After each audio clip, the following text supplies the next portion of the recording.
microphone for this. The podcast, yeah, but to talk to you, not so much. Dropping off my notes. Letting you know, 10 minutes. We're still collecting all of the fucking entourage. Just giving I'm giving him a 10-minute warning. Oh, it's a 10. Yeah, it's 10 minutes. Give me an 11-minute warning before you give them the 10 minutes. All right. Men of a certain age are always worried about heart attacks. So yeah, we'll be coming out in about 10 minutes. I'm gonna smoke a cigarette. It's gonna be fucking fun. It's gonna be chaos. They have alcohol somewhere, I hope, for you. You found it. If you're in a middle seat and you're a drinker, meet your neighbors, because I want you to do this. Excuse me, to get in and out and get drinks, so you're comfortable. It's gonna probably be a long night. Good? Yeah, we're good. Okay. All right, yeah, keep it rolling. I want to hear what.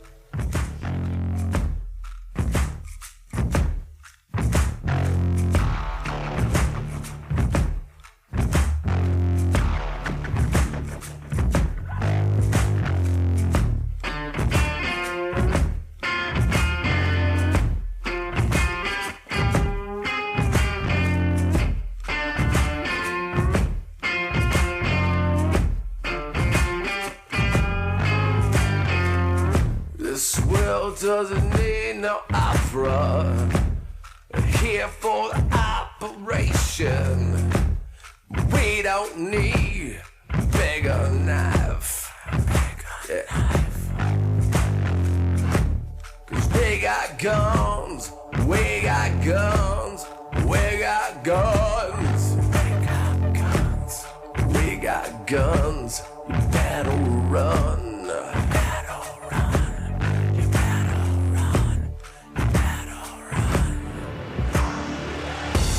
Killing strangers, we're killing strangers, we're killing strangers so we don't kill the ones that we love. Honestly, the lack of energy. If this was like a stand-up show, I'd go, oh my God, Hennigan fucked me again. But since this is a podcast, I don't want the usual energy that I get, because I don't want you fucking yelling out. There you go. See? Perfect.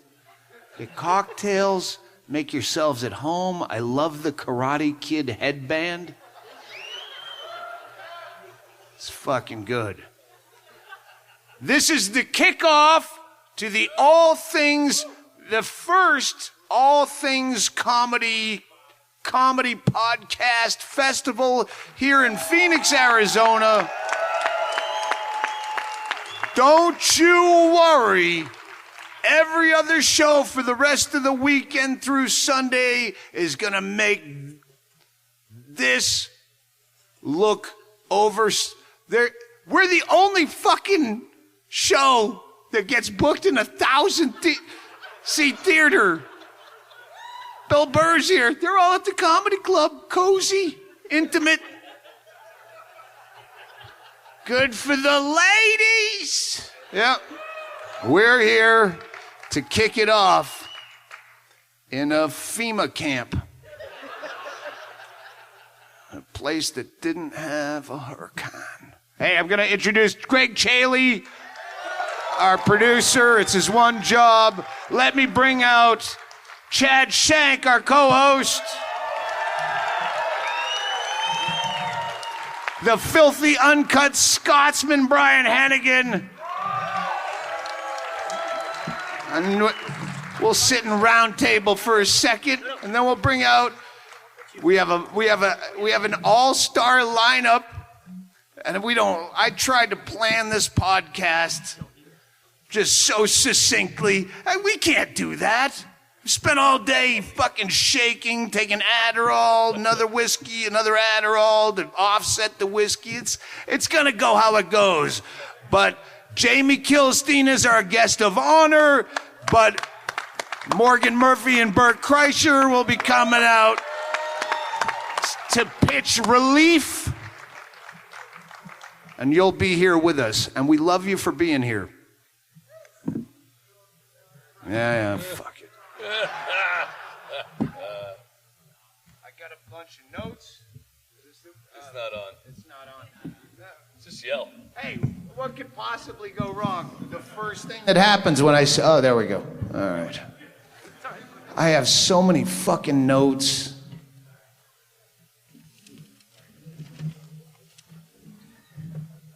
Hennigan. Uh-huh. Oh, I thought you were... We were going to, as other people come in, like when Morgan comes in... And is this Bert part of our pre-production meeting? Well, no, we were going to rotate Hennigan out as we needed his seat. Well, he has to be in to go out. Well, I noticed he was still here, and I didn't know. Too much behind the curtain. Shank. I want to get to that. I want to do it right away. But we have other podcasts. Where's All Things Comedy people to give me notes? Because there's a drop in. What do you call that thing? Dorfman. Where they're doing all the other weird podcasts. Right across from Stand Up Live, they're gonna, what do you call it? People who aren't getting paid. Pop-up podcast. Probably that. All right, pop off. I'm sure they have calendars out there in the lobby. Why didn't you look at one? Well, I did, but I had all these notes about I want to get everything perfect with this podcast because it's live and it's not going to... We don't do perfect podcasts. They know. That's why they're here. Yeah. You don't even do notes for podcasts. I know, but I had notes about... Fuck.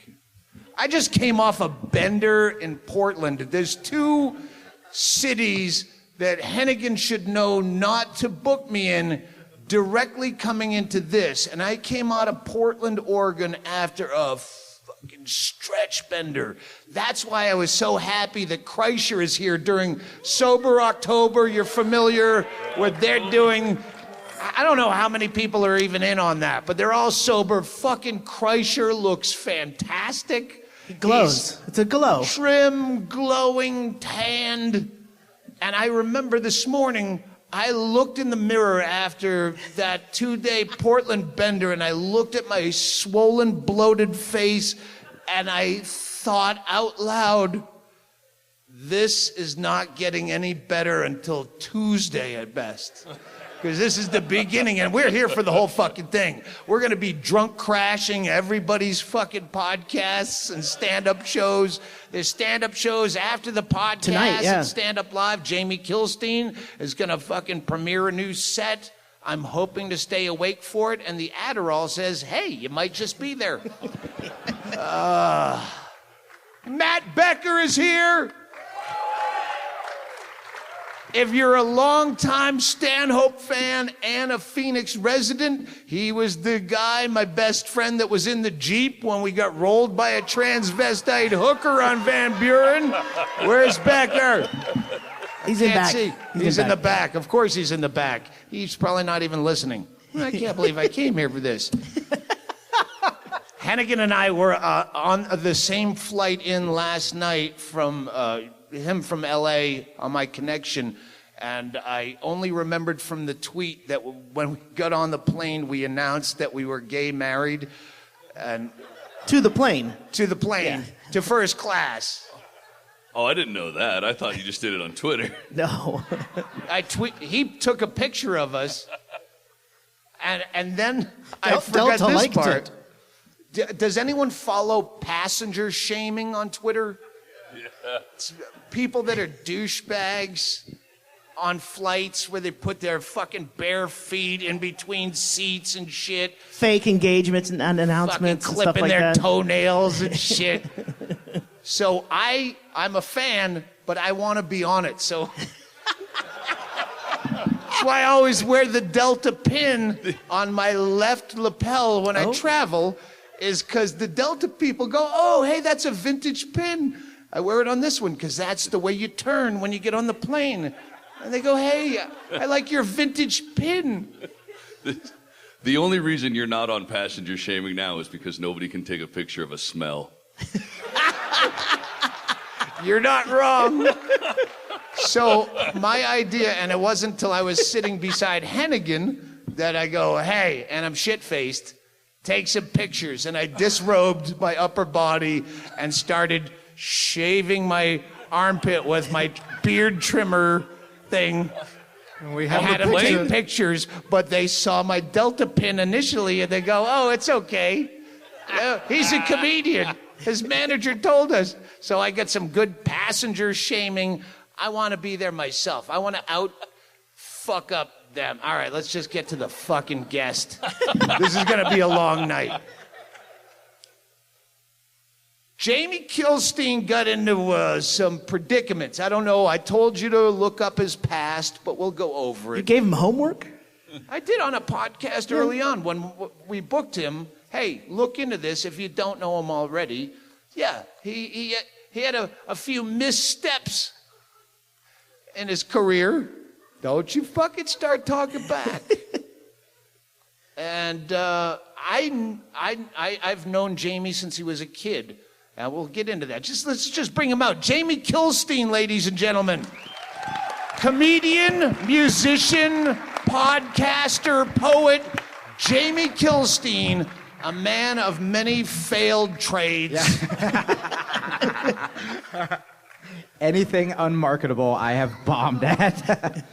You've tried all the angles. I did. We're done. Oh no! This is the next one. Oh, good. It's your comeback, kid. I don't have to be like an accused predator mime next. That Don't get ahead of ourselves. Okay. You used to be a kid. Yeah. Before you had cauliflower ears. Yeah.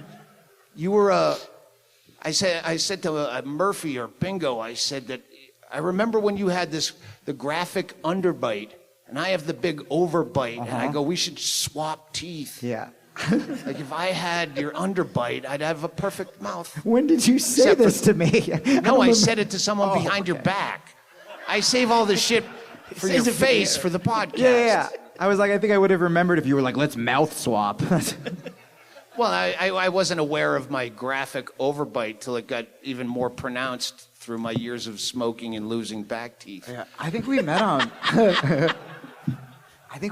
MySpace. No, it was before MySpace. Was it? We met in Baltimore. No. But that's 2000. Hedberg was alive. Right. But I think I wrote you on MySpace to get a guest spot at that Baltimore show. I lived in Jersey. You might have been on MySpace. I didn't get on MySpace till 2007. All right. Or 6. Late 2006. I remember because someone told me, I didn't know how it worked. And what's the guy from the documentary Dig? Brian Jonestown Massacre. And someone said, someone said, oh yeah, he follows you on MySpace, the or crazy friended one, you. the crazy one, the guitarist, yeah. And I had just watched the documentary, and I thought he was really a guy that liked me. I didn't know how MySpace worked. You just sign up as many fucking people. But that's why I signed up for MySpace, and that's when I already lived in Bisbee. We did Baltimore before Hedberg died, and I know this because at his Friars Club memorial, I remember one of the lines I said was, they said he died too young, but he died right on time because he was booked at the Baltimore Improv the next week, and it was one of the worst fucking clubs ever, and he was there. I thought you were going to get into a fist fight with that one guy.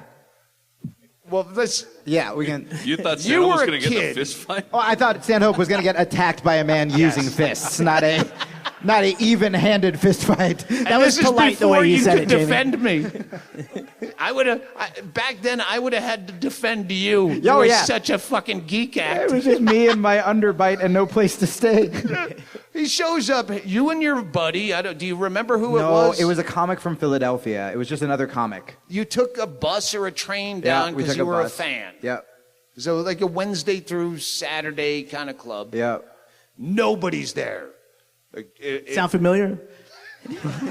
Oh, no. First night, Mike DiStefano. Do you know Mike DiStefano? Yeah. Fucking, if you don't, look him up. He's dead. Don't book. Don't book him. Live Don't dates. book Mike. Don't be fooled. Yeah, but You're going to fucking want to book brilliant. him. Don't book him. Mike DiStefano was brilliant. Very intimidating. Chad Shank-esque.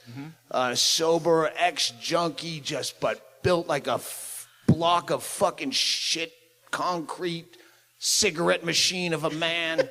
And just no bullshit. He was so funny. Yeah, sober people really swap that shit out for weights. Like immediately. Yeah. Speaking of, we'll get to that beat. That's there. Okay, that's in the third break. I'm glad you found your notes. Jaime Kilstein shows up with his buddy, and they're, waggy, puppy tail. Oh, we're big fans, and we came all the way from wherever. You came from New York. Yeah, from Jersey. And no one's there to see the show, much less to be a fan. I'm just, really? You came all the way? So I brought you in the green room, and the opening act for the week doesn't show up. He must have got word about how shitty that fucking club was. And so I said to you, I go, you want to MC for the week? Oh. I lost my mind. Yeah. I go, I can't put you up. I wasn't making shit for money back then. I said, you can sleep on the floor of my room. I guess you got your friend. No, I think my friend slept on the floor. You said, this is why, look, I don't want to get into Weinstein this early, but this is why I definitely had that moment. If you don't know, this thing ends up with him being the fucking comedy equivalent of Harvey Weinstein. The saddest equivalent. The worst fucking...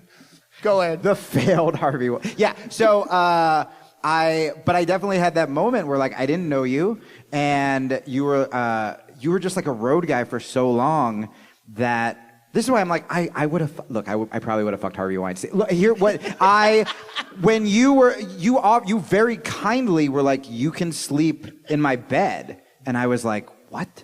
Because you were a road guy for so long. And I was like, what the fuck is this? What do you mean I can sleep in your bed? And you were like, I only use half of it. And there was part of me that I'm like, that's very kind. This is a guy who's been on the road for a long time. There was another part of me that's like, time to become a comedian. Like, this is... You have to understand, with my background in the comics I knew coming up, Becker and I, how many fucking beds have we slept together at Becker, wherever you are? In those days of fucking nothing, you're just so hand to mouth. You suck, yeah. And even still, the first TV Be Gone I ever got, we had a band sleep in our room. Oh, yeah. We let an entire band that was kind of hijacked on the road. Quite dodgy too, doing that. We've had a million. You definitely have your wallet on you in your PJs. So I just assume Just a bed people full of live valuables. low like we do. Yeah, fucking, it's a bed. We're drunk. It almost seems like a trick when an opener or like a host. We were in South Carolina at that place that had the Jägermeister party during your show. Oh, yeah.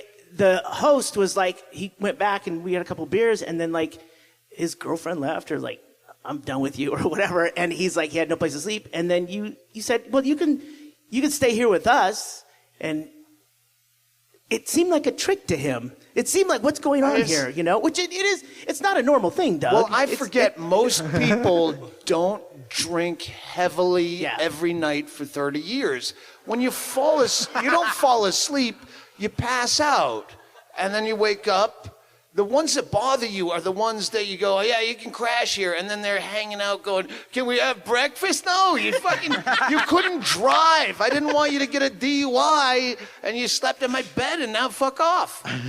Be a gentleman. I'm outraged. How did you get on this podcast without staying in the bed with Stanhope? No, I did. Fuck yeah, I did. All right, oh, all right. yeah. Oh, and I slept As long like as a we're all on the goddamn same page. baby. It was amazing. Yeah. Well, you were drinking too back then. I met you. You're a fucking comic. Yep. You were happy to get free beers and a week of free, stage time. I got a little set. Yeah. He did the whole week? Yeah, he did the whole fucking week. Yeah. Yeah, he blew off whatever plans you didn't have in New York? The mime gig? Didn't have plans. Little do you know, my mom was currently relapsing on alcohol, and I bailed. Well, all right. So who didn't have plans? I did. I helped you even more. I get it. They were very upset with me. I was like, but it's a guest spot. And they're like, what is a guest spot? I was like, I don't know. But It comes with half a bed. Two things I remember. The first is Mike DiStefano. Again, a very intimidating but very funny guy. Yeah, once again, don't book him. That sounds like a plug. He's dead. He did a bit of mine, like the second night or third night that I had done the night before. How does that happen? And it was the bit about, it was after 9/11, not long after, when I was, the bit about hero pussy. And all the NYPD and fire department are getting so much pussy, it's being vaulted at them out of a wrist rocket, disembodied pussy, and they have to swat it down with tennis rackets. It's that specific. And I'd done it the night before, and he goes up and does the bit. No, Mencia is a thief. This is a guy who heard something, thinks he thought of it himself. Again, he's a recovered fucking heroin addict, got fucking AIDS. He's like trying to put his shit, and I had to confront him and go, that thing with the pussy and the tennis rackets, like, that's not parallel thinking. But that's why, especially any comic who's a big drinker, I'm terrified to watch stand-up comedy on TV, because what if I think, oh, this is a great bit? Oh, no, well, he heard it the night before, and I had to go, Mike, the thing about the... He's like, oh, I thought my brother-in-law told me that. But he's a fucking scary dude. I thought my brother-in-law told me that yesterday when you were on stage talking into a microphone. Carlos Mencia would wait till the next week. He would jot it in a notebook, and I can't wait till this fucking nobody. Yeah, and then he'd add essay at the very end. And he wouldn't do it as a middle act, but he's gonna fucking work with the same guy. The same guy he stole it It was fucking balls. It's a fucking honest mistake, but it was egregious. Here's what I remember from the weekend. I remember being so fucking like hero struck that like you kind of thought I was funny and you gave me a set and I slept in your bed, and then the next day all I wanted to do was like hang out and write jokes, and all you wanted to do was get me out of the room so you could jerk off, and I didn't catch the hint. It took a day or two before you and your friend, the Baltimore Improv, was in this very narrowly gentrified area where 1 block away you're in what's Amsterdam, or what was it, on the Wire? It's the Wire. Yeah. It's the You're just in the Wire. Yeah, it's just oh shit. Okay. And then there's a cheesecake factory and an improv. Yeah, right where we were. It's a ESPN Sports multi-complex bar, and so they go out to wander around the wharf or whatever it is. And I go, I got to jerk off. Finally, these fucking kids are out. And it's noontime, and the noontime local news is on. And I'm just fucking jerking off. Back then, there wasn't even YouPorn. You probably had to go to some weird site. I probably had something saved as a link. I don't know. No, you had a bit about that the next day where it was like you were just following pop-ups. Where just whenever pop-up came, you're like, all right. And it was just like this sad trail. Whatever. I found porn. When you're in a hurry, any porn will do. Like, your fetish is whatever's first. Like, if you're on a time constraint, I'm not into it, but it's something. It's better than the fucking, in-room movies. Or me being like, how do you get an agent? Just like, get out of here so I can jerk off. I'm jerking off as quick as I can because I don't know when they're coming back. And as I'm coming, as it's in that point of no return, the noontime local news, 3 children found decapitated, father under arrest, and I'm coming to this going, you can't put the toothpaste back in the tube.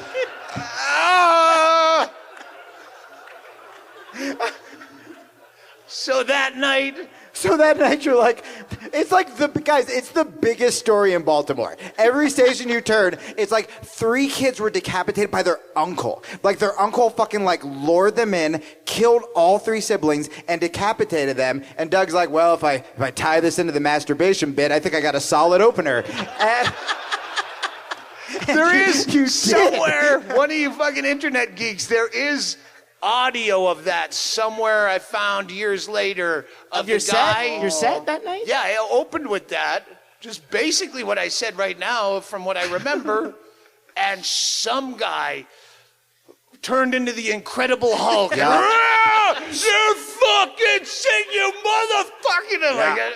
And I kept my composure. I was like, he can't die. You're the only one who lets me go on the road with you.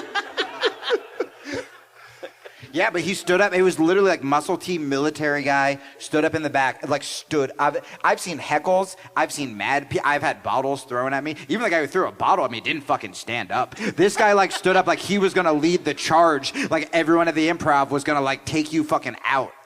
And I had no backup. No.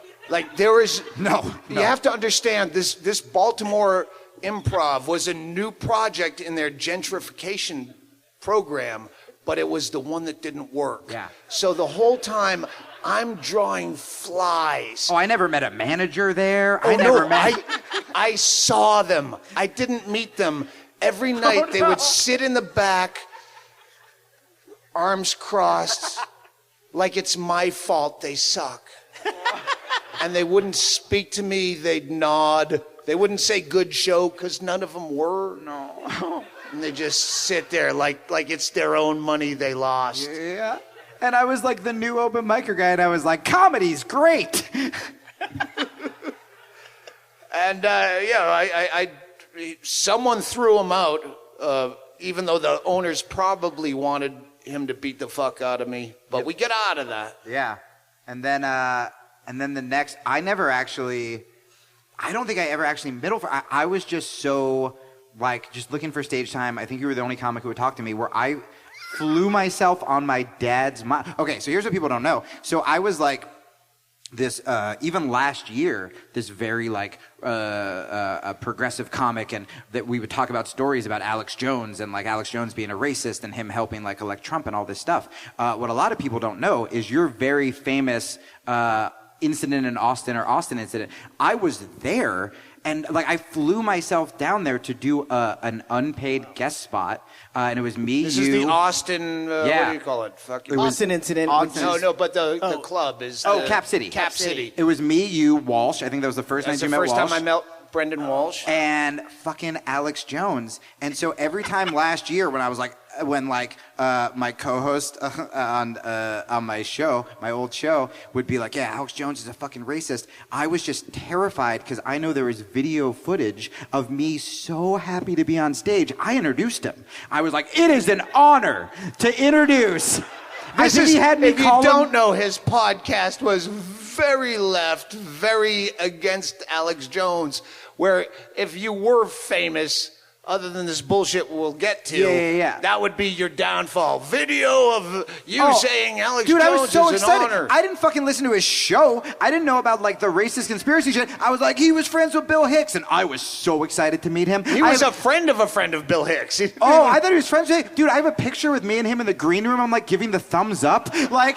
There is video footage of me. I'm wearing a backwards hat. I have long hair. I'm super gross. I have a Bud Light. I think he had me introduce him as like the king of conspiracies. And I was like, you are in for a treat, ladies and gentlemen. And then he starts just screaming about like fucking blacks. He tried to filter in all of his knowledge of every conspiracy in theory like a 10-minute ever. set.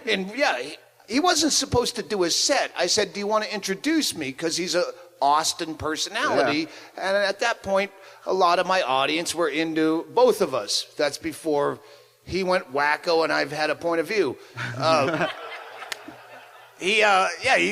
he went out. He goes, I don't do comedy. So I go, you don't have to do comedy. Just they know you, so just go up and say who you are and introduce me.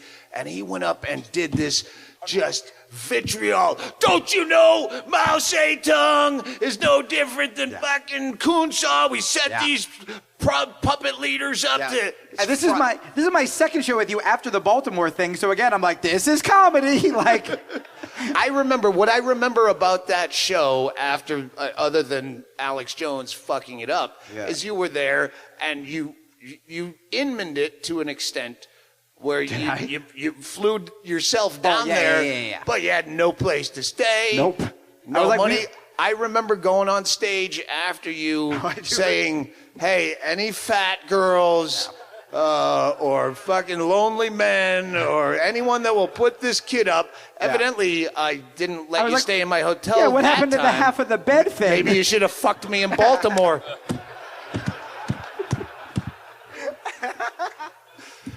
I remember, shilling for you to get a place to stay. I remember that.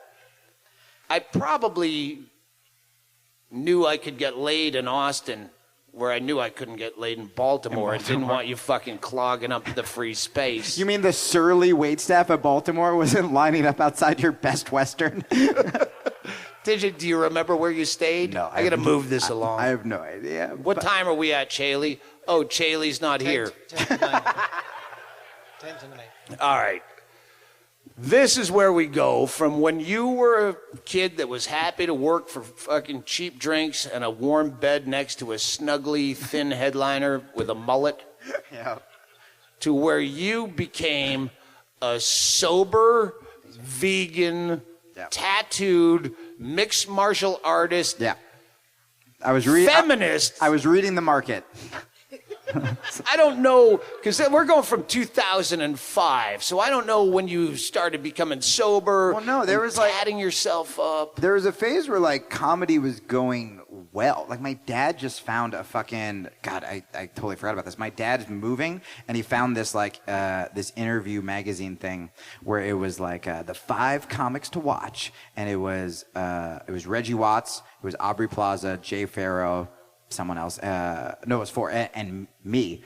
And my dad sent me that article, and I was like, oh, I'm that guy. Like, when you see those fucking lists, and you're like, who the fuck is that guy? Like, is that guy okay? Like, no, that guy is not okay. That guy was me, and I was I'm on one of those lists. Yeah. And I was like, we're not I'm okay. The guy. We're very not okay. And so there was this time where it actually seemed like comedy was, like, going well, and, like, me and you were both doing, like, UK stuff and Australia stuff, because post 9/11 it was hard to talk about politics here, and then I did like Montreal twice. I did Conan and was not invited back. There was like a year where it was going okay, and then it was just like everything just kind of like hit a wall where, you know, I would feel like I like had some heat, and like, you know, there are probably like comics or starting comics here where it's like you get your first thing and then you're like, this is it, I'm set. And then you like just wait, like the next day the king of comedy is going to call you and be like, I did a guest set with Alex Jones. Yeah. He knew Bill Hicks. And everything just kind of kept failing. So at the same time I started a podcast, which was like, it was liberal to this. When we started, it was what I stand for. All right. There's one beat that I'm missing. At some point, when you weren't getting enough paid comedy gigs, Jaime Kilstein would go to open mic poetry, slam poetry nights, and he'd just do his bits, longer rants and his jokes, but in a staccato poetry. Fashion just to get stage time. 2 Jews and a black and a Chinese walk into a bar. Who is the bar? We are all the bar. Good night. It was the only place that would fucking book me. It was like the New Eurekan Poets Cafe. It was all these Lower East Side places, and I kind of did good. Like, it was one of those things where like comics didn't like me because I was trying to be political, and then the poets didn't like me. I mean, I've never told the story only because like I don't know if anyone would even fucking care. But I actually did. So the way they don't. That's kind of one of the B plots of this script. Yeah. No one cares. No, I know. Anytime you belch like that, Mr. Shank, do it on the mic. So real quick, did you just say, don't tell your story, but you belch into the mic? That's going to kill. Cut out this personal, trying to find yourself garbage. Noxious human gases are always funnier than anything you wrote in a notebook. I don't disagree. Same thing sometimes. Yeah. That was the only place I could get booked. And then they fucking turned on me and hated me too because I was like funny. And people, there was a lady who wrote a response poem. I didn't know that was a thing. But I had... It was literally the writing on the wall that you didn't see. What is it when they call it? The nines or something where black guys go, your mama jokes? Yeah. Is that the poetry slam just version? A horrible version of that. Of 8 Mile? Dude, I feel like this is where like I started to go awry, where like I had this gay rights rant where all I did was I did the same fucking jokes I had, but I was like, just do it fast. Do it in like 3 minutes or whatever. And so I had this like whole gay rights piece and I had this joke where now it's probably hacky, but it was like 10 years ago where I had this joke where I was like, with something like with gay people, like, you don't even get like what do you like domestic violence because like with that it's like a fair fight or something like that, and it was a joke and we got a laugh, ha ha ha. And then this woman, I guess that's abuse technically, so she wrote this response poem about how that's abuse, and her dig at me was the poem was called "To the Comedian Who Thinks Gay Domestic Violence is a Fair Fight." And it was this whole thing sort of demeaning and degrading comedians, right? And I was just like standing there and like, because here's the thing, when you fail on slam poetry, you don't get lower than that. Like, I failed out of comedy and I'm like, well, certainly these fucking people will take me in. And within a month, people are like, boo, get him out of here.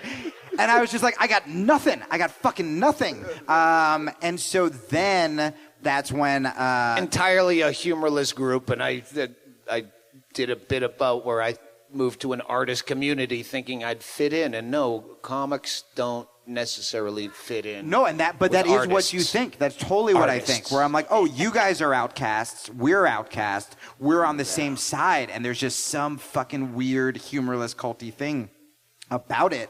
You became it. And I became it. I'm not getting ahead of it. No, because you became it. And that's the thing. When that kind of stuff happens, there are sort of like, there's a fork in the road, right? Where you're like, I can fight it if you're like brave and confident. But if you're just depressed and desperate for validation, you go, oh, okay, I'm wrong. Speaking of brave and confident, are you at this point the MMA guy? I need a time. When did you start getting tats? Because you were the biggest fucking geek act sleeping in my bed. I forgot must have been spooning. Yeah. When I met you. Can I be honest with you? Yeah. I didn't know I was referred to as the geek act. I just thought I was a normal guy. Actually, technically, a geek act is a guy that bites heads off of chickens, and he's really the toughest so you guy can in the go circus. lower. You can go lower. But you were just a shaky nerd. I want to do comedy. You didn't have a point of view. You just wanted to say things. Yeah, no, the MMA thing happened. Oh, my God, the MMA thing, now that you said that, because you brought that up to me last night, when you saw, like, my ears are kind of fucked up, and I was like, I don't have any, like, material about that. But I realized it's tied into comedy, where there was... So I did MMA when... By the way, he's recently... When you watch UFC, these guys with these fucking cauliflower ears, that's because they started when they were 10 in Iowa because their dad did it and they had to impress their dad. He did it at like 29 because I was 29, get laid or something, and like, I'll do this. No, did you work on the cauliflower ears? Because I know just sat kids at home in Iowa punching do. myself with that. Is it mushy? They do that. Do they? Yes. No, They're proud of him. I don't know if you notice it. You touch it every once in a while. Well, this one, if you squeeze it, does like cottage cheese come out? Is it move around like a beanbag? What's going on in there? This one inside, the reason I'm touching it is this one's new. It happened, I trained before I went to the airport yesterday, and I was like, oh, this one doesn't even look cool because it's inside. In case this podcast got really out of control. Well, so that's what fucking... So, like, honestly, that's what... So I used to do MMA when I was like 17, 18, but I was like a fuck up. So like I would go do MMA, and then I would get in the car, and then I would literally smoke cigarettes on my way to Taco Bell, and I'm like, right, you were a why aren't I in smoker, too. shape? Yeah. Oh, I was a train wreck. And then I was 28. It was after like going on the road, and I was just like, just so sick and like out of shape, and I was like, I'm gonna get back into it. And I remember I thought I would be good because I was good when I was 17. And my first day back, I remember I go to this gym in New York. We go to do the warm-ups, the fucking warm-ups, and 5 minutes in, I was like, I'm gonna throw up. And so I sneak off the mat. All I remember is I sneak off the mat, I throw up, then I peek back out, then I see no one's looking, then I like scurry across to get my jacket from the locker room. I still have like my dumb gi pants on. Then I put the jacket back in, I go back to the bathroom, I throw up. Then I like go back and I hide. I press the button to the elevator because I don't want them to see me. Then I go down to the elevator. I went next door because it was at Penn Station. Next to that, I went into the Barnes & Noble. I fell asleep for 2 hours. Then I woke up and stole Naomi Klein's The Shock Doctrine. And I didn't go back for another year. But then I went to Edinburgh. Here's when I decided I wanted to get like serious into like jiu-jitsu. I went to Edinburgh, and I used to do a thing where like if I would get booed off stage, which happened often. You're about to do it now because I have no fucking idea where you're going. I just wanted a timeline of when you went from geek He asked to when you sober. got your first Okay. tattoo. Your audience What- turns fast. What happened? You guys liked me 5 minutes ago. I'm about to call an audible and fucking throw fucking Hennigan and We shit. were faking it. I'm about to bring in fucking Kreischer and Murphy to fucking try to save this. Wait. Like the fucking Dodgers couldn't do in the late innings. Oh, no. Murphy's a Dodgers fan, so anyway. Part of this conversation is interesting, right? What? All right, here's Jamie, answer the question. So I okay. got booed off stage so What bad happens? in Edinburgh. Go ahead. I got booed Booed off off stage is so good. bad in Edinburgh because I tried to, like, I did an abortion joke. Everyone started booing, and I used to do this thing where if they would boo, I would just do my set again from the beginning. And they booed me so badly that the security guard said I've never actually feared for someone's safety. I've had that in Edinburgh, but it's in the book coming up. Pre-order my book. Amazon.com. This is not fame. In Edinburgh at the BarnesandNoble.com. Tron. Was it at the Tron? No, it was at the Gilded Balloon. All right. And I didn't have to fear for my own safety because I was out of the room. But No, 'cause I- Scott Capurro. It's a long story. Dude, I said it to the security guard trying to be like tough. I was like, I could have handled. I've been booed before, and he was like, I've never heard a crowd shout such specific threats that I knew they were going to act on it. And so then I just started training again. So it wasn't even like a like. Okay, an what image thing. happened first? I have 5 beats: sober, mixed martial artist, tattoos, Yeah. feminist, vegan. Okay, tattoos. Tattoos happened first, then mixed martial arts, then vegan. Because That's a good way to commit. All right, let me look like a badass, and then I have to fulfill it. I'm going to tell everyone I quit smoking, so that if they see I'm smoking, they know I'm a failure. Yeah, and then they can't make fun of me for being vegan because they know I can fight. And then after that, comics. Our audience just like slowly got more. I still can't see you as a fighter. We talked about this today after we were at breakfast. Yeah. And I'm so fucking shaky in the morning and during the day, and I'm just getting the breakfast buffet at the hotel, and he comes in just all peppy. Hey, how's everyone doing? And I'm like, fuck, I can't. I'm going to act like I forgot bacon, and I kept going back to the bar 'cause I can't fucking talk to you. Did you notice halfway through I stopped talking because I was just like, oh, he does not like this. I can't do it in the morning. No. Like, save it for the podcast. So you got sober last? Well, I got sober last because I was really depressed and I was suicidal in New York, and I just thought it was the drinking, and I was like, well, I'll quit drinking. And then all this shit that happened, like all the divorce, all that stuff happened when I was sober. Where I was divorce. Oh yeah. Okay, so I'm jumping ahead. Hang on, stay with us, people. This is good. The feminism. Are you guys sure you don't want another solid 15 minutes about my MMA training? They were so mad. They're like, No, they're not. They're being polite. Very specific. But wait a being minute. very I polite. remember the first time I met you at Doug's gig, Yeah. June or July 2010, the Yep. Highline Ballroom. You weren't drinking then. Oh, Yeah. you stole one of my bits and you still swear you didn't. I swear you did. The insane part is that you literally never let me middle for you. I got 7 minutes every time I worked for you, and you thought in one of those minutes I'm going to steal one of your jokes. No, it was a shitty joke. There's one bit I did on an old album. Actually, the only comic that I've stolen from openly is Matt Becker, who's still here tonight, hopefully, for your birthday. Happy birthday, Matt Becker. Happy birthday, Matt. He fell out of comedy. He does comedy when he wants to, but he had some of the best jokes ever. He's really good on a podcast called Near the Wild, by the way. Yes, yeah. Near the Wild podcast. When I found a joke that would fit in perfectly to a bit I was working on, I'd go, "Hey, Becker, I stole your I blew a speaker in my car joke. I stole from Becker." That's but this was about the difference between the word midget and the word nigger, and it's a easy topic, and a million people... Wait, hold on. You think saying the word nigger is an easy topic? I don't know if I would steal that from you. Well, they say the N-word now. Okay, well, I wish I didn't just say that word then. Point being, it means the same thing. It's just, those people aren't listening to you there's anymore. Zero logic in saying... But he had like one beat of that. I've never seen something. I don't even remember the bit back. Do you remember the bit I stole from you for that whole chunk?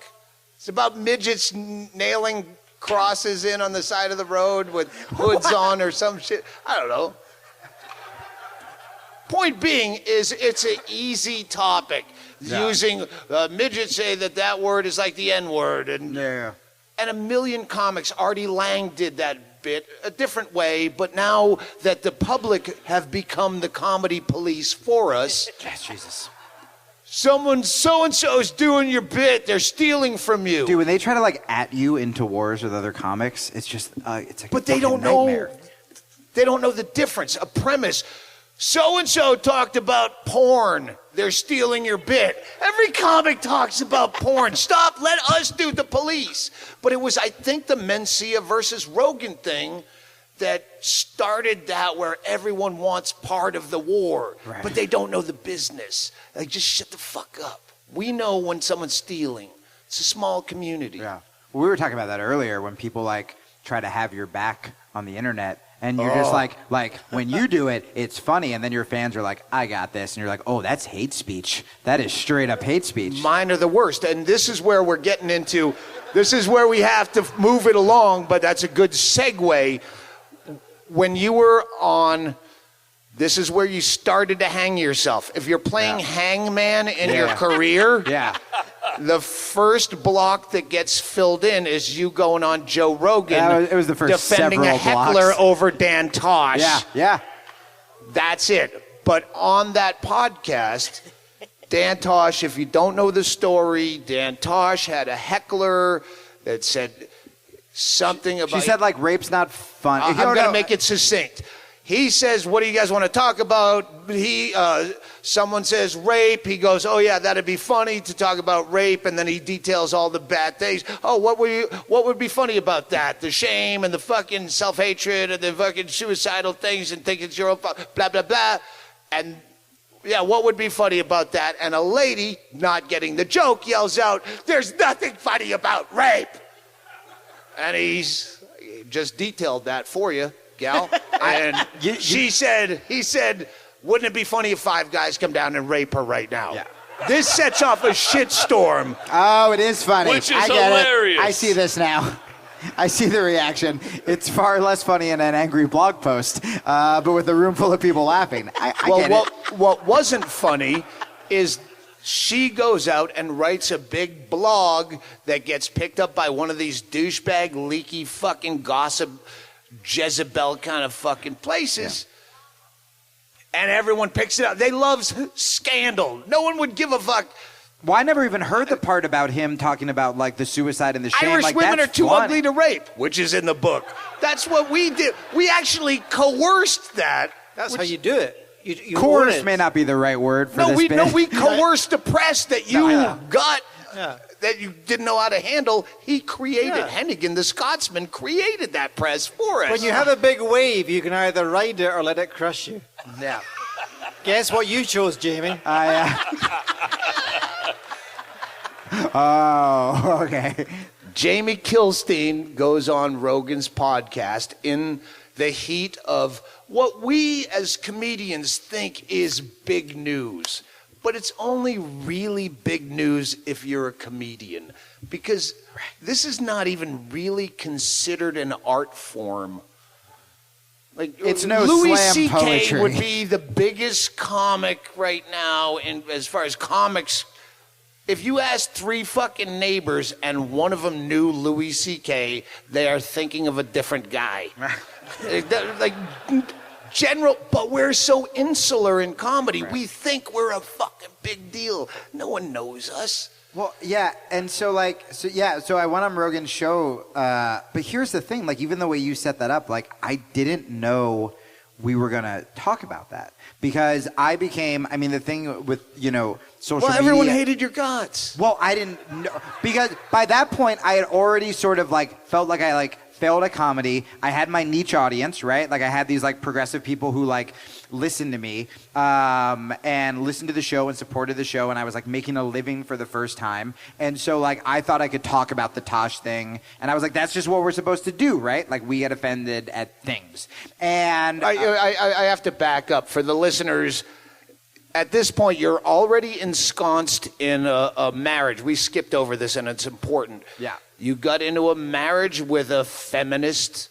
Was she a comedian too, or was she? No. Was she a comedian wife? She was a journalist.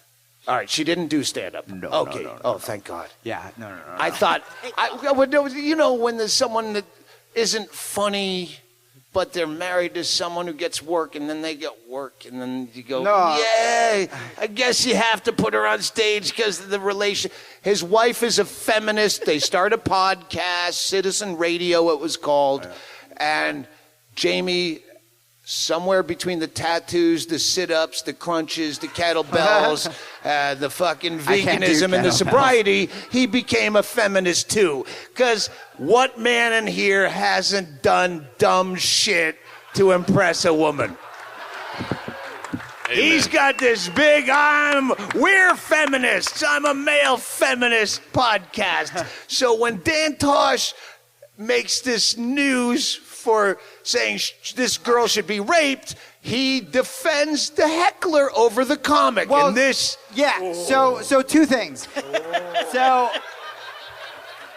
So one, the turn from Citizen Radio from a comedy show into like ultra left was really, really slow. So it started off, the first name of it was called like Drunken Politics. It was filthy. Like there are probably like there's plenty of audio of us saying things that would be offensive nowadays. And as we kept going, the show kind of got more and more political. And I dropped out of high school. I feel stupid. I was going to ask you that because, hang on, the podcast, you became political in a hard left way, and you had like, Noam Chomsky on, you had Nader on, you had all these people, and I wanted to ask you how much, because that's where you kind of made your bones, is a hardcore left-wing feminist dude. Yeah.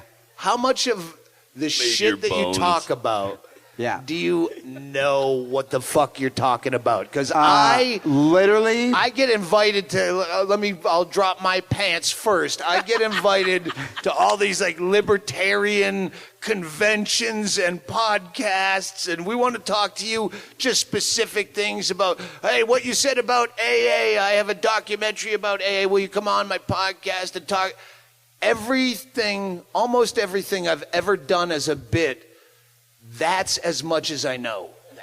I will get surface knowledge of, I believe in the opinion, but I don't want to be an expert in it. I have to turn it over and have new opinions the next year. Yeah. No, so I was the same way. When they were like, follow-up question, I was like, who likes dick jokes? Like, I didn't know. There were That's what I would dude. I don't know shit. I didn't know anything. There were so many. Like, I'd interview Noam Chomsky, and I was like, this East Timor fella sounds like a bad guy. And they're like, that's a place. Like, I didn't know.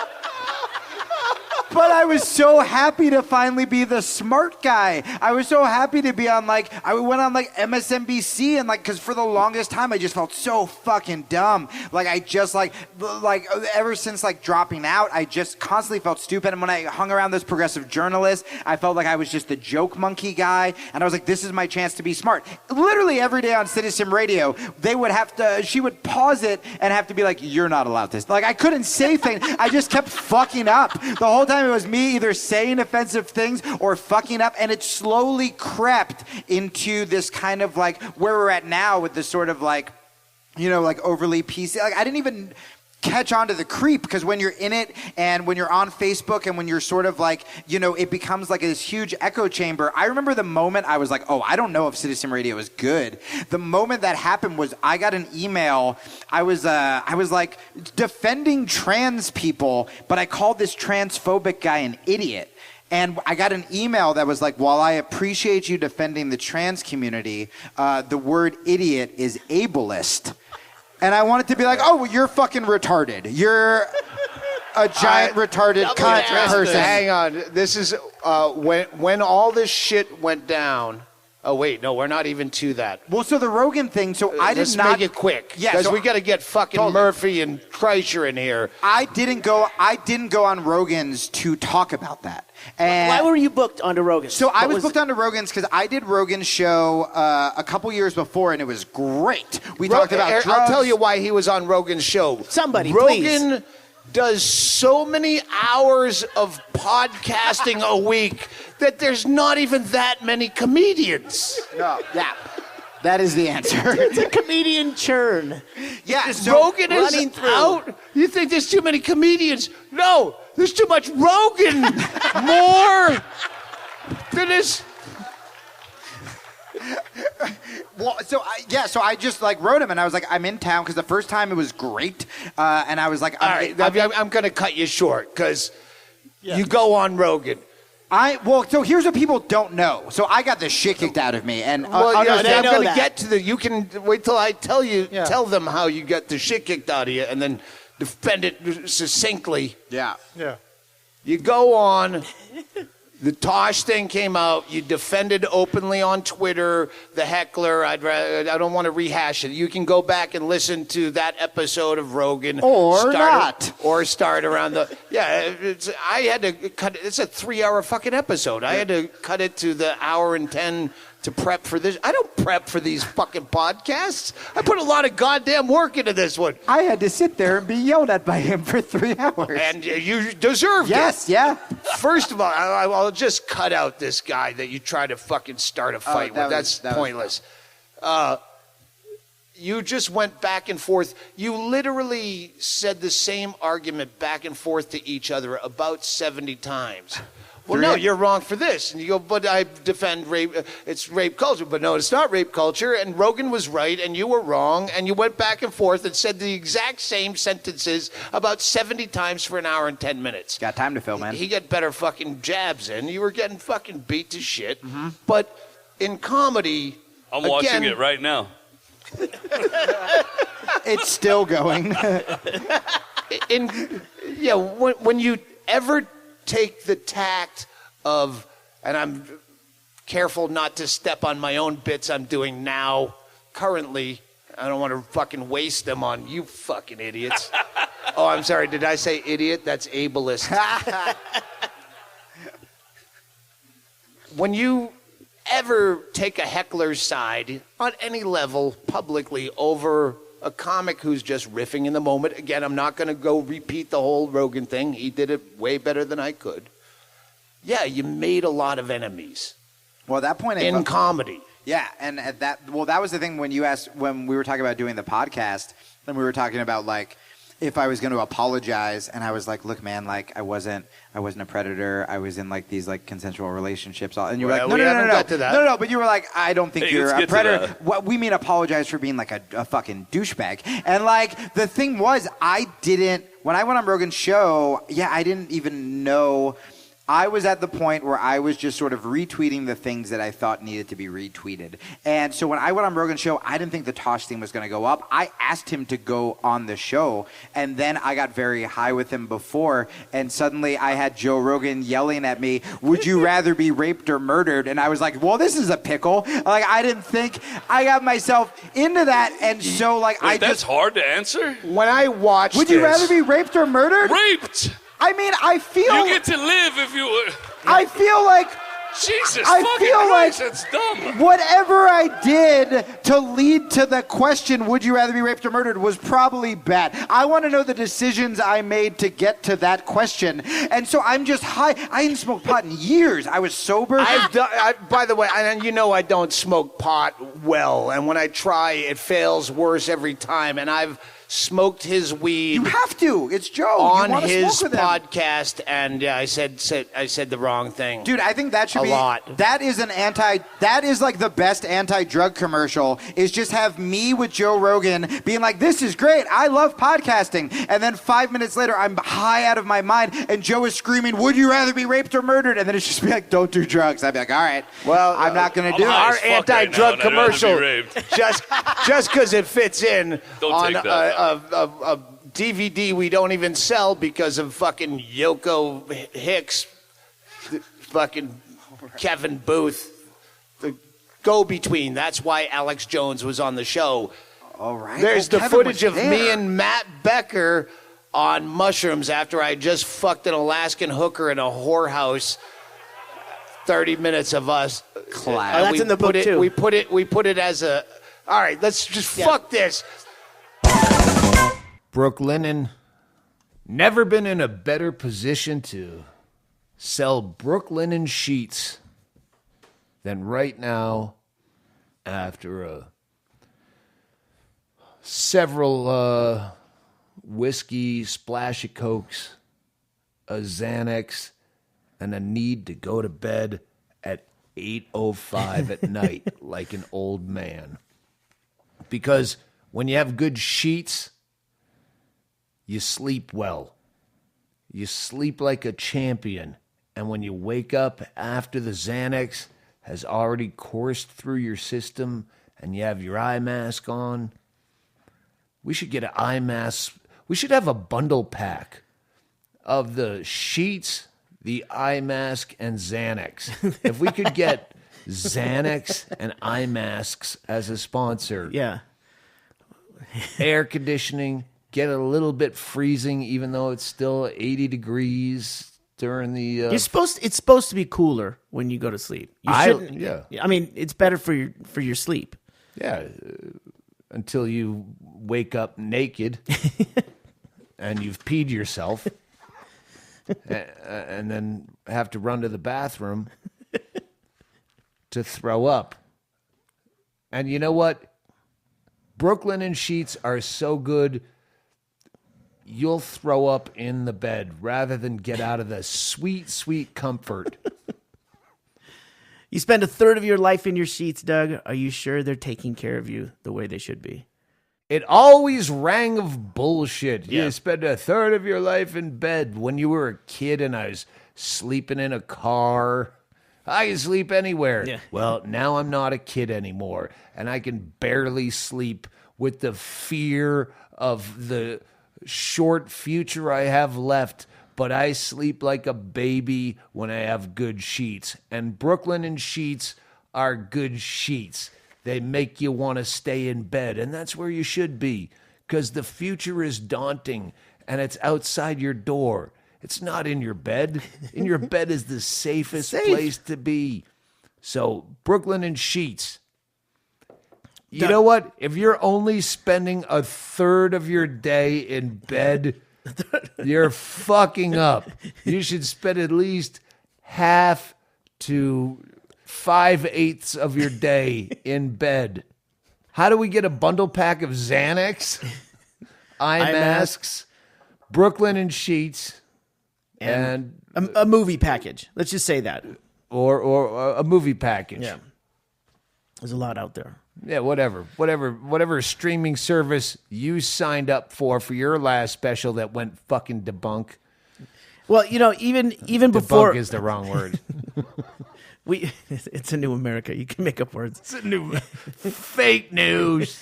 Doug, the beauty of it is right now you're going to save 25% if you just get a bundle, then rather than buying the pieces separately. Plus, you know why you only have 3 pillowcases? Because I stole one. I wanted to try the sheets, but we put them on your place over at the Quiet House. And the Luxe Hardcore Sheet Bundle, which you got, is a flat sheet, a fitted sheet, a duvet cover. Nice. That's I don't know what that is. All I know, the feathery thing. But then you get 2 pillowcases plus 2 extra pillowcases, and that's when I typed one from you, and now at least one of my ears knows what it's like. So you robbed Tracy of. You can buy good sheets at a discount, reasonable price from Brooklinen, and it ships it right to your house. I don't know why anything other than I'm about to eat swordfish before I fall asleep. That is something I would not buy online. Swordfish. Other than that, pretty much anything I use, they drop it at my door. UPS, FedEx, post office. Oh, I bought a lot of dumb shit. Well, this is not dumb shit. This is something that you will spend most of your 1/3 of your life in bed, and the last 8 to 15 days after you're dead, before the people that you have shunned in life stop looking for you. Whatever happened to Doug Stanhope? I haven't seen him at Safeway. He's usually there 3 times a day. Someone should do a safety check, knock on his door. Welfare check. Yeah, he's been in the most comfortable sheets in the world for 15 days decomposing with a smile on his face. Smiling. Maggots still working their way through the eye mask. Netflix still on. Netflix still cranking through some 80 episode thing. I'm going to binge watch it, he said as he took his last Xanax. Well, you know why Brooklinen can offer such great deals is because they've cut out the unnecessary markups and the manufacturing waste. In fact, Doug, Brooklinen is so confident that you'll love your new sheets that they offer a risk-free 60-night satisfaction guarantee and a lifetime warranty on all of their sheets and comforters. Lifetime, Doug. Not just your lifetime. Lifetime. Everyone. Yeah. There's no reason not to give these sheets a try. No reason. In order to offer exquisite, I can't even. Remember that podcast where me and Bingo tried to read our books without fucking up? Yeah, don't you dare cut that. Your fuck ups out. No, it's exquisite designs and exceptional savings across their collection. That's 2 X's in a row. I know. It's exquisite, exclusive, exqueen. Exceptional. Hey, this is luxury bedding underpriced. You have to try these sheets. Brooklinen.com has an exclusive offer for just my listeners. Get $20 off and free shipping when you use promo code Stanhope at brooklinen.com. If you can't figure out how to spell it, just start Googling it and quit. That was see how I ripped off a Hedberg joke and made it timely? The only way to get $20 off and free shipping is to use promo code Stanhope at brooklinen.com. Or you can just not use the promo code because you're rich and you want to rub it in the little man's face that you don't even need 20. No, you want to we want the credit. I know, I'm being sarcastic. You don't know how this works. Everybody wants $20 off. That's the point. And the only way you can do it is use promo code Stanhope. That's the only way. If you had Mr. Brooklinen's daughter with a switchblade at her throat and saying, I want $20 off or the bad thing's going to happen, he's going to go, what's the promo code? That's Brooklinen, BROOK, grab a pen, BROOKLINEN. I can see where a lot of my listeners wouldn't know what linen is. You mean the shit we put over the stains on the mattress? Yeah, it's called linen. You'll sleep better. You'll call it on the nod. We'll call it sleep. Brooklinen.com, promo code Stanhope. Brooklinen, these are the best sheets ever. All right, let's just fuck this. Let's get Bert Kreischer and Morgan Murphy out here. What do you got? Nothing. I just listening here. Hennigan's sitting in here the whole time.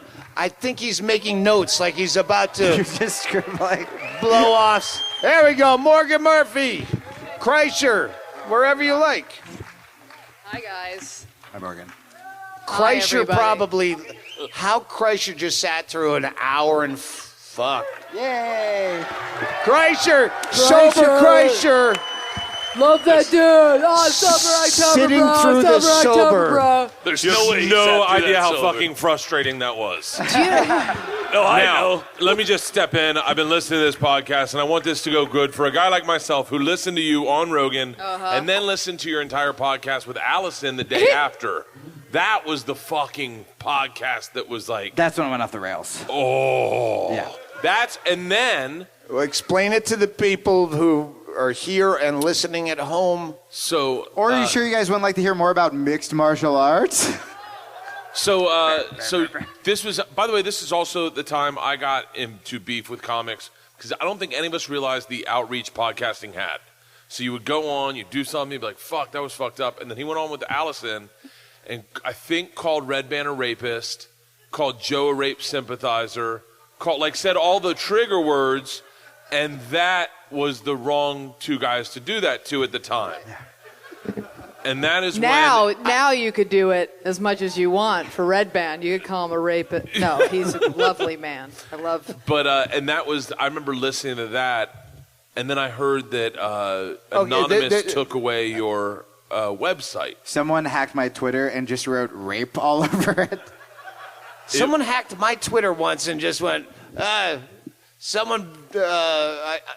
they said, I put up, hey, I'll hack anyone's Twitter account. Who do you want? And someone said your account, and they hacked it, and they wrote dumb shit, and they're just tweeting each other. They didn't do anything damaging. All They're my just tweets were just proving they could do it. Yeah, no, my tweets were like, I like rape. And then the bio was just like, rape, rape, rape, rape. And then he wrote me, and he was like, I would have followed that account. I didn't even follow you, but I would have followed that account. Not only did you not follow me, I didn't follow you. unfollowed me. I unfollowed you. But what did I say? What did I send you a message, and I said I still follow your wife. Yeah, you were like, I thought get she it. wrote some smart articles. Let's, I don't want to rehash the Rogan thing. This is what ruined Jaime Kilstein's career, Well, and that's why he's can here. I say part of what ruined it? And I just want to be very honest with you. This that is you a thought, nightmare. No. We have to tell him No, why, it's good. We have to tell him how it was ruined, and then Okay, you can you tell go, us why. and then I'll go. I what forgot. happened is because Jaime Kilstein took an anti-comedian stance, comics turned on him, and then all he had left was feminists. And then A reliable lot. as long as your wife's on your Let's not side. blame feminists for the fall. No, I'm saying all he it had wasn't left. Their job They were to still hold the with net. him. Yeah, let's just say One- women. So, Yeah. so You can't trust women. Leave them alone. They fuck the If pool you've guy. learned anything from I the can last, trust women. Tracy, Hey. I need a drink. If you've learned anything from the last 11 months of our country, it's that you can't trust women. I think that's the no one. By the way, I'm going to say this. This is the same shit I got the End of the World podcast. Your people don't like criticizing men. Yeah, can you Your stop? people don't What? like it. Yeah, we're men. I don't like it at all. I'm just saying, there's an air of if you are feminist, if you are remotely left, if you are critical of sort of this sort of misogynistic, Where is the funny in criticizing men?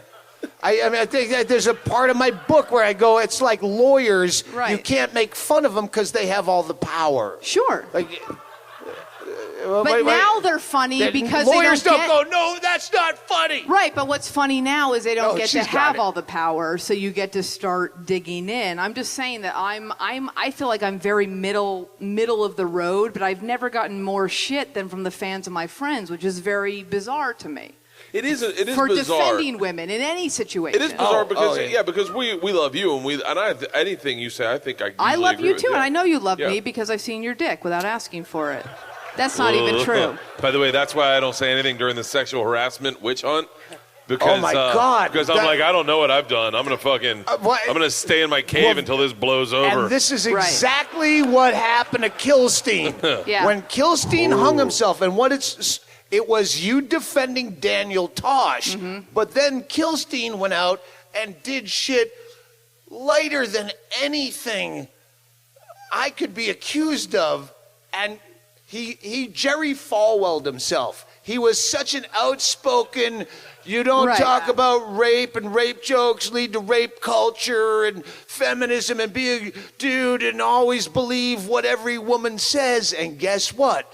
He's fucking some girls on the side. Yeah. I will give you credit that's not in the article, but I want to stick with the fucking Chaille. Where's the article? I didn't bring had it. that. I You got left it. It's off to the side. I think the political correct term of what you were doing was Being honey a dicking human bitches being? by the water cooler. He was fucking some yeah. girls. To me, from it just, Jezebel? I'll say what it sounded like. I'll say what it sounded like from a woman's perspective, from a woman who wasn't cool in I need the school quotes. and all that Someone's kind of shit. on that. What it There's some- sounded No, like to me, and Don't you worry, can Chad. you can correct me, and I would come out here I would come out here immediately and go, I'm not even fucking doing this podcast thing. What it sounded like to me was you were a guy who for the first time had a little bit of pussy lingering around, and you were like, oh, this chick likes me. Oh, I'll make a move. And it's not within my relationship. That to me, that's what it sounded like. For the first time, you had someone who went, oh, this is a famous person. This is a fan. This is a cool guy. I'm going to make the most of this. Tell me if I'm wrong. You can tell me if I'm wrong. Famous is a strong No, but word. to her. Let me start with just a few famous details. is subjective. To her, you were. Let me start with a few details. Someone just yelled, fuck the Dodgers, by the way, in case you want to know where your fans' minds are at. You're trying to derail the podcast. Listen, Don't allow the it. fact that they've been this polite Yeah. is awesome. All right. The podcast had been on for 10 years or something, 8 years or something. Yeah, it was a while. Many years. And you and your partner, since you're both feminists, I say partner, gender neutral. All of a sudden, out of the blue, Kilstein gets dumped from the podcast, and his wife, this is what the Jezebel and every other fucking jerk-off fucking gossip site copied. About Jamie's departure from Citizen Radio, I should have had you read this. You're sucking this Recently, some disturbing allegations have been brought to my attention entailing several women who have accused Jamie of being manipulative, emotionally abusive, and predatory in his behavior. Welcome now, back, Jamie. Jamie, now they're on your side. This is in this climate, now understand what this stand-up means failure. in this climate. There have been murmurs of this in the past, but understandably the women wanted to remain Yeah. anonymous, so I just never able to learn I can't fucking read. It was a real murmurers row, if you know what I mean. You guys, I didn't know the full scope. 800 people who weren't here should have laughed at that. That was pretty fun. Yeah, the ones that Jamie Murmurers Kilstein row? didn't That's bring. a funny. That was Hennigan's Murmurers joke row. earlier, Murmurers remember? row. Thanks. I was too busy working on my murmur. That's fine, I Bert. was like, Thank you. trying to talk about pussy. Okay, so if you heard that in the news with all of the fucking Cosby and fucking Weinstein and all the, if you heard, oh, there's been murmurs of predatory, emotionally abusive, manipulative, you're thinking rape. And no one reads this much Jezebel to get to the actual accusations.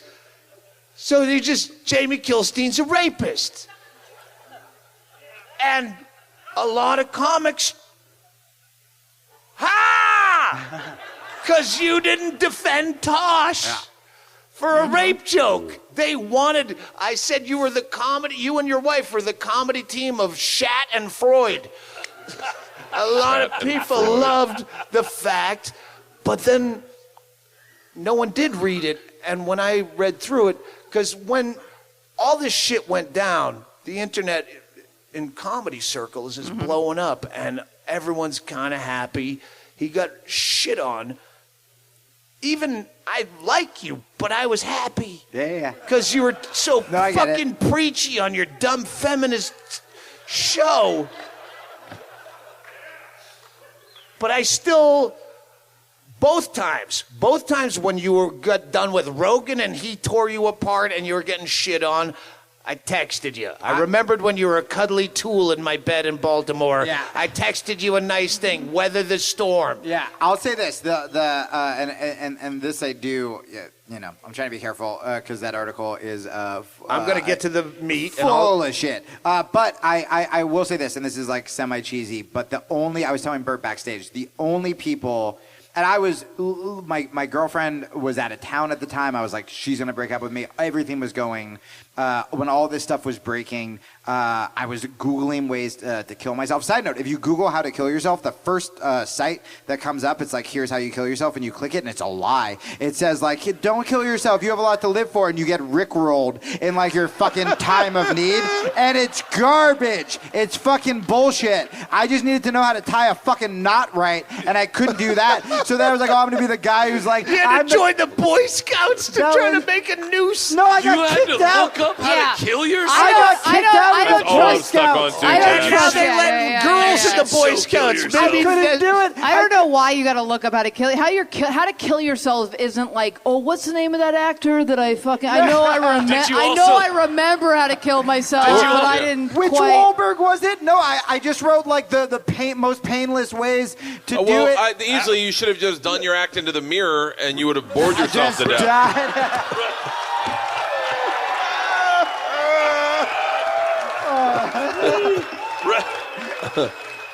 Right afterwards. I love you. You know I love you. I love you so much. I love you. Chad's trying to get a fucking joke in here. Love. If you try more than 3 times, that's God saying don't even bother. But this is. Can I ask a question? Yeah, can I ask a quick question? Oh wait, well, real so quick. you did, but you did that podcast. You said, and you smoked pot, right? But you don't smoke pot, but you smoked his pot, and you felt weird. No. I said that. No, but he smoked. You smoked. He hadn't smoked in a while. This is the thing to me. This is, I think, and I'm going to be very honest with you because And I was no. I was fucking hesitant to come out and try to figure out. But I think part of your issue is like, if someone says you want some pot and they're fucking cooler than you and you want to be like them and you don't smoke that much pot, go, no, I'm good, but thank you. Like, that's a part of it too. The pandering to people cooler than you. Oh, yes. Did you smoke pot tonight? You did smoke pot tonight. Hours ago, I smoked a quarter inch out of the tip of a cigarette. Do you remember where I said, all right, we don't have to relive the Rogan thing. We have to move this forward. Right. And you're bringing it back but I'm saying to that's the part Rogan thing where we're already at why. Yeah, but I'm trying to get to the root of the issue of why do I have to be the thing that other people seem to like right now at this moment, and that's part of it. Oh yeah. It's like he didn't need to smoke that fucking pot. That's part of it. It's like, but what why we need to focus on is the rape allegations that we're getting to, and then we're going to make it into the End of the World podcast where we get all fucked up. Yeah, and we talk about how he became an inadvertent Cosby, Harvey Weinstein of comedy. And everyone, even comics, were behind it, where we usually have each other's backs. But in his case, because of the Daniel Tosh rape jokes are never funny, no one had his back. Yeah. And he was a man alone, and I texted him again for the second time. Well, and that's what I wanted to say. And to your point, Morgan, like, I was a fucking asshole. Like, I'm not saying that the pot was why. Like, you're going backwards. No. But just to answer, like, you're an answerer off stage. The pot isn't the reason on Rogan's show that, like, you don't smoke pot. But I didn't say the pot was the reason. Feminism. I said you agreeing to smoke someone's pot that you don't want to smoke is part of why you are the way you are, which is fine. I'm just going to get a fucking regular audience member to take my place. We got to get to a place. Yeah. I know where we can go off the charts. Right, I'm ready. You're going back to... I'm gonna put you in the right place. So that article comes out. Allison puts out that tweet. And I wouldn't say that comics, my group of comics, were excited that this was happening to you, but we definitely got Every into group a of very comics. big chat thread going, oh, fuck. He is in the water by himself with a fucking meat necklace and there's sharks around. Yeah. And He's for the fucked. second time, the first time, the Rogan podcast, Yeah. I texted him, everyone's fucking blowing you up and hating on you, weather the storm. And after this, where it sounded like not only were you thrown off your own podcast by your wife, but it sounded like she dumped you at the same time because most people didn't know when all of this... Oh, we were separated forever. Allegations, they had an open relationship and or were separated after, where he's fucking 3 women who came out and said, he fucked me and never called again. Basically, I'll read their quotes. I won't let you get into their personal shit. 2 of them I I didn't. All right, well, I'll read it. No. So I texted you again saying, hey, it's weird when the mob turns against you when we're the ones that invited the mob to begin with as a career. Yeah. And it took him several months to get back to me. And a couple months ago, he said, hey, thanks for being a guy that actually had my back when all that shit got retarded. He said, I can say that now. All the social justice warriors hate me anyway. Guys, if you get accused of being a predator, you can say retarded. It's good times. Was it cathartic being called a predator? No, this is what I was going to say that's kind of like, and, Doug's show is the place to be earnest. What I was going to say before is that, and I was telling you this backstage, the only people who texted me to see if I was okay, like my girlfriend gets home, and I think she's... Okay, when he says his girlfriend, that's how separated he was from his wife I at talked the about her time on this the show. happened. That he had a girlfriend he talked about openly in front of his wife. Yeah. They were that, but they make it sound like he's Jezebel, these cocksuckers. I have been fucked over by these fucking TMZ-ish, fucking news site bullshit gossip. They literally, so many times. They literally put bounties on people's heads and say, if you have information, give it our way. We're ready to take. So I think they love big game hunting. By the way, the reason I was talking about the shit I was talking about is that from everything I've read, from everything I've heard, I'm not a person who's going to come out and say Jaime Kilstein is a sexual predator. I haven't seen nor read proof. Can I use that as a blurb? Absolutely. You can put it on your posters. But I was trying to come out and speak from things that I know. That's the only reason that I've gotten to shit that you felt like had been sort of drudged up before. But there is something to be said about... I agree with that. Yeah, but this is the thing: is that you agree with that? Right? Well, no, but you're judging Jamie. You're going, when did you get in. your sleeves? When did you become a I agree vegan? with When that. did you become an MMA person? To me, it parallels. It completely aligns with the idea of I want Joe Rogan to like me, so I'm going to smoke his pot. Like I had a party Saturday. All my cool friends said, "You want cocaine?" I said, "I don't do cocaine." It's very easy to say I don't smoke that pot, but when you want someone to desperately like you, you'd fucking dig into their shit. That's a note that we went too long. I knew it would go too long. Yeah. I wanted to ask you, is your image calculated? How much of your image did you calculate? I'll be a feminist. This girl's a feminist and she'll fuck me. No, it was honestly, it was more pathetic than that. Let me drop my pants first.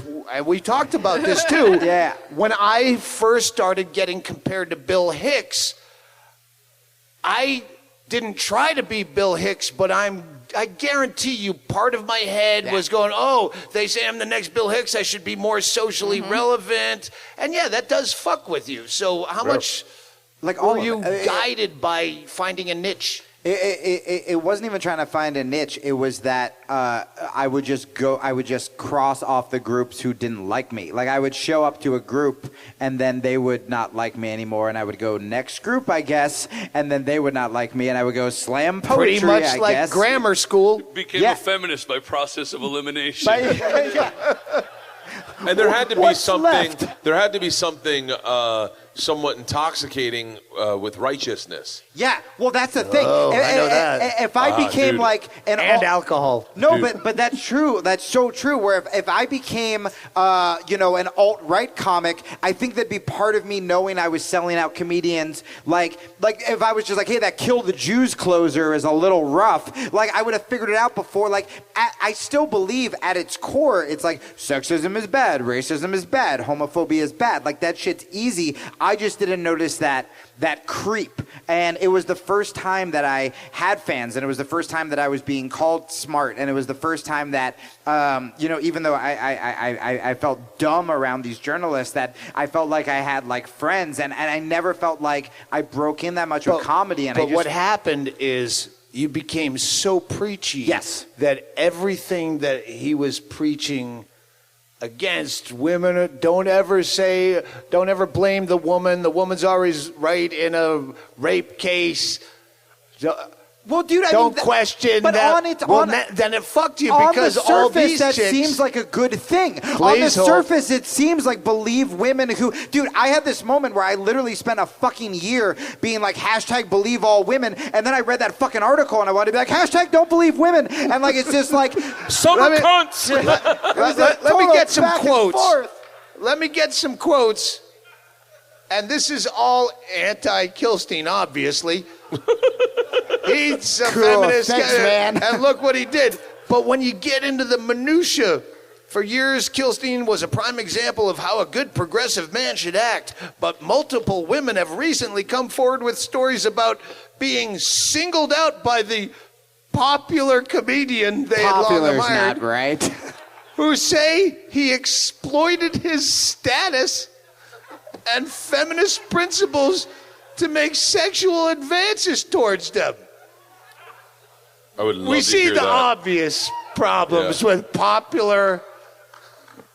I remember the first time I did a college and they introduced me as a male feminist, and I was like, they were like, this next comedian's a male feminist, and I was like, that sounds like I'm a rapist. Like that sounds like I drive around in like a male feminist van, like, hey, who likes Ani DeFranco and equal pay? Like it sounds so gross. You got your beat.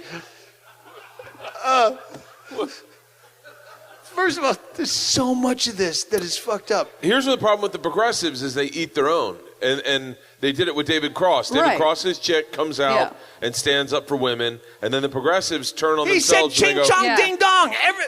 By the way, if there's an Asian in here, ching chong ding dong, you fucking call me out. I did the problem is, hang on. Okay. I'm going to grandstand. The problem is not anything he did. Everything about what we're going to go through is how he set himself up. He Jerry Falwelled himself. He grandstanded for a side that you're trying to get pussy? That's not feminist, and that's all this is. And you lost jobs for being a fucking rapist because someone saw, hideous allegations. He must be a rapist like Cosby. I don't read the whole Jezebel article. Go ahead. No. I mean, that's the thing with headlines. I'm getting angry now. Go ahead. No, that's the thing with headlines, where if you read the article, and by the way, I read the article for the first time 2 days ago, like, because I'm like, I wasn't gonna read it when I was like suicidal. I read it for the first time, and you have to understand that Jamie, as this shit went down, he disappeared for that since February, off the grid, off social media. Oh no, I have a day job. I'm off social media. There's no shows. This is his grand return. He should have done this the next fucking day. Yeah. At the small club. But really, Doug, what else would have gotten him on this show? Being on the show the next day. True. There's a lot of comics right now going, if I could just rape a couple feminists. Yeah. I could get on the Orpheum on... Take a flight to Tucson. Yeah, the All Things Comedy. All right, you guys want to read along? I don't give a fuck about the time. It's a podcast. If people leave, it's still a podcast. Read the Jezebel quote, talked to 3 women with stories how Kilstein allegedly used his feminism and popularity to make sexual advances on them. Guys, that's not a good move. Every guy I've ever been with has used his popularity to make sexual advances on me. That's and what you we know do. what? The unpopular I fucking ones. called. Oh my God! I remember making out with some guy in London, and then I fucking got in the cab, and he was sort of a celebrity type. So I got in the car, and I had no minutes left, and I used all my fucking time, probably $90 every 30 seconds, to go, guess who just kissed me? Like, he used his power to kiss me, and I was excited. But the problem is like we don't dissect the details. Nobody reads into shit. And I think most men are in power are fucking shit, and they're using it to touch boobs and stuff. And a lot of ladies are like, touch my boobs so I can get into fucking TV. And The that's rest fine. of them are trying to get power so they can touch boobs. Yeah, it's Every decision I've ever made is about getting pussy. but it's a much more complicated subject. When than have you headlines ever need it to be. gotten laid where there wasn't manipulation that you're getting accused of? He manipulated me. I did it last what night with pussy my is wife. that easy?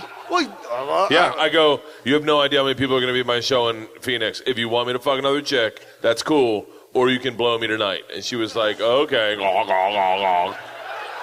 I use it every time I get laid. Now, she knows I wouldn't cheat on her, but she definitely knows that someone's hurting and he needs a blowjob. Yeah, I think you have to dissect. Secret You time. have to dissect the issue. Like, has Jaime Kilstein made me uncomfortable? Yes, but not sexually. Do you know what I mean? Like, you have to break it down. yeah, it's the way he oversells his bits and tries to force too many words. And, I think I No, it's his album covers, Doug. Him standing in the middle of the street with a guitar on. What the fuck? Was I that haven't seen Allison's that. idea? You should Oh, sue my her God. for rape. She raped you artistically. Fuck. I saw that album cover. I go, what do you do now? You were like, that picture could not have been consensual. He woke up with his pants around his ankles and a guitar in his chest with some film next to him. He's like, what happened yesterday? all right, I'm going to just try to make these succinct. The first allegation is one woman requested anonymity, met the comedian, and was later to invite. You hired her as your only staff member on the podcast. So this is a girl who licks envelopes twice a week. Slowly. That's it. Then,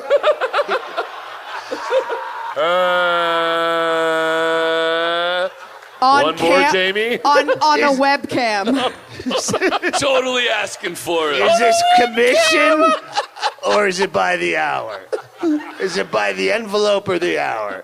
How come Both we're ways. sending another letter to Transylvania? Do you know how many stamps that is? Yeah, it's 22. Why, Start right now. Wait, Jamie, let me wait. just finish one I allegation had and one we can light hit. joke, which was the lady going, Jamie, why are these envelopes so long?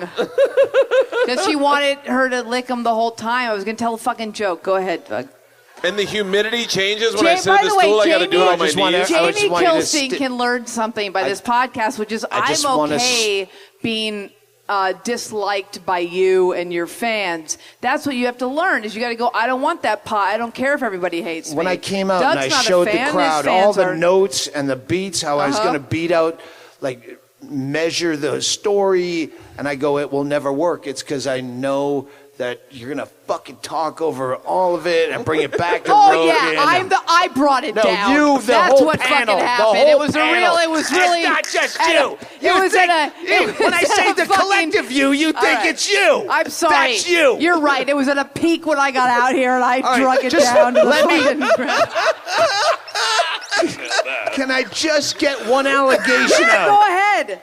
Oh, A girl who met you, you hired her as your only employee, and she says that one night on a train, she went to a gig, and you fucked her. And then you had a Wait, she said 2-year that? affair. Yeah. She goes, then we made it sexual, and then I tried to break it off, but he was my boss, and then they stayed together for another fucking year after he left his wife completely. But anyway, she says, where is it? God damn it. But he's my boss. I have to talk to him every day. I have to answer his emails. I have to convince people to pay him to talk on stage. This is a woman who's saying he used his power as my boss, then continued the affair for a year after she was not employed anymore. What did you pay her? Do you remember what you paid her to lick a long envelope? No. Did you have a lot of fucking extra cash? No. That's what I'm dying to know. Here's what I want to know exactly how many downloads you were getting per episode. I wanted to know that too. So just give us an exact number. I know you the number. I know you know the number. It's not your podcast anymore. Give us an exact number what Citizen Radio is getting. This is just for me and Doug, because we know what our numbers are. I don't. It wasn't many. I don't know how you find out how the numbers. It was 5 days a week, and it was under 10,000. Oh, 5 shit, days a week. 5 5 days a week. But it was 5 days a week. Yeah. Yeah, 5 days a week is different than You got once to a come week. up with a lot of bullshit to talk 5 days a week. Yeah, it was just me like nodding a lot. Yeah, I mean, here's the thing. It's I was trying to communicate with Murph. What do we got, Chaille? Me? No. Oh, you're asking me? No, Chaille's giving me we okay. have a time issue. Is this a fucking union joint or anything? Oh, no, I was looking at, I know one eye looks one way, the other, it's not going to get better. No, Murphy, I was going to... Oh, thanks. Perfect. Go I got ahead. Reese's Just peanut butter go with where you're going. Bert needs another Reese's peanut butter cup. Just transition. Chaille, if there's more vodka, please. Oh, you have to do a set tonight, too? I have to do a set at like tonight. midnight? Yeah. You have your whole new comeback. This is I good, haven't right? written material this good. Yeah, That's at the, 11:45. You can do it, by the way. And I say this as a person who's obviously come out here and been mildly critical. Like, you can do it. You just have to generate the material and not expect that, like, the time where you came out and you said, oh, I had this buzz and it fucking went away. It went away because you didn't do more to make it sustain. And that's the thing is, like, I feel like so many people think, oh, the first fucking minute that I have the buzz where I get a show, where I get a thing, that's done. The hard work is done. And it's not that. That's why I fucking chose to write and not do the road forever. It's because I was like, I don't want to work that fucking hard and go on the road and live alone. Have you ever had a moment in your career or yours where you go, oh, this could fuck me? Like, I could be seriously damaged by this. What was yours?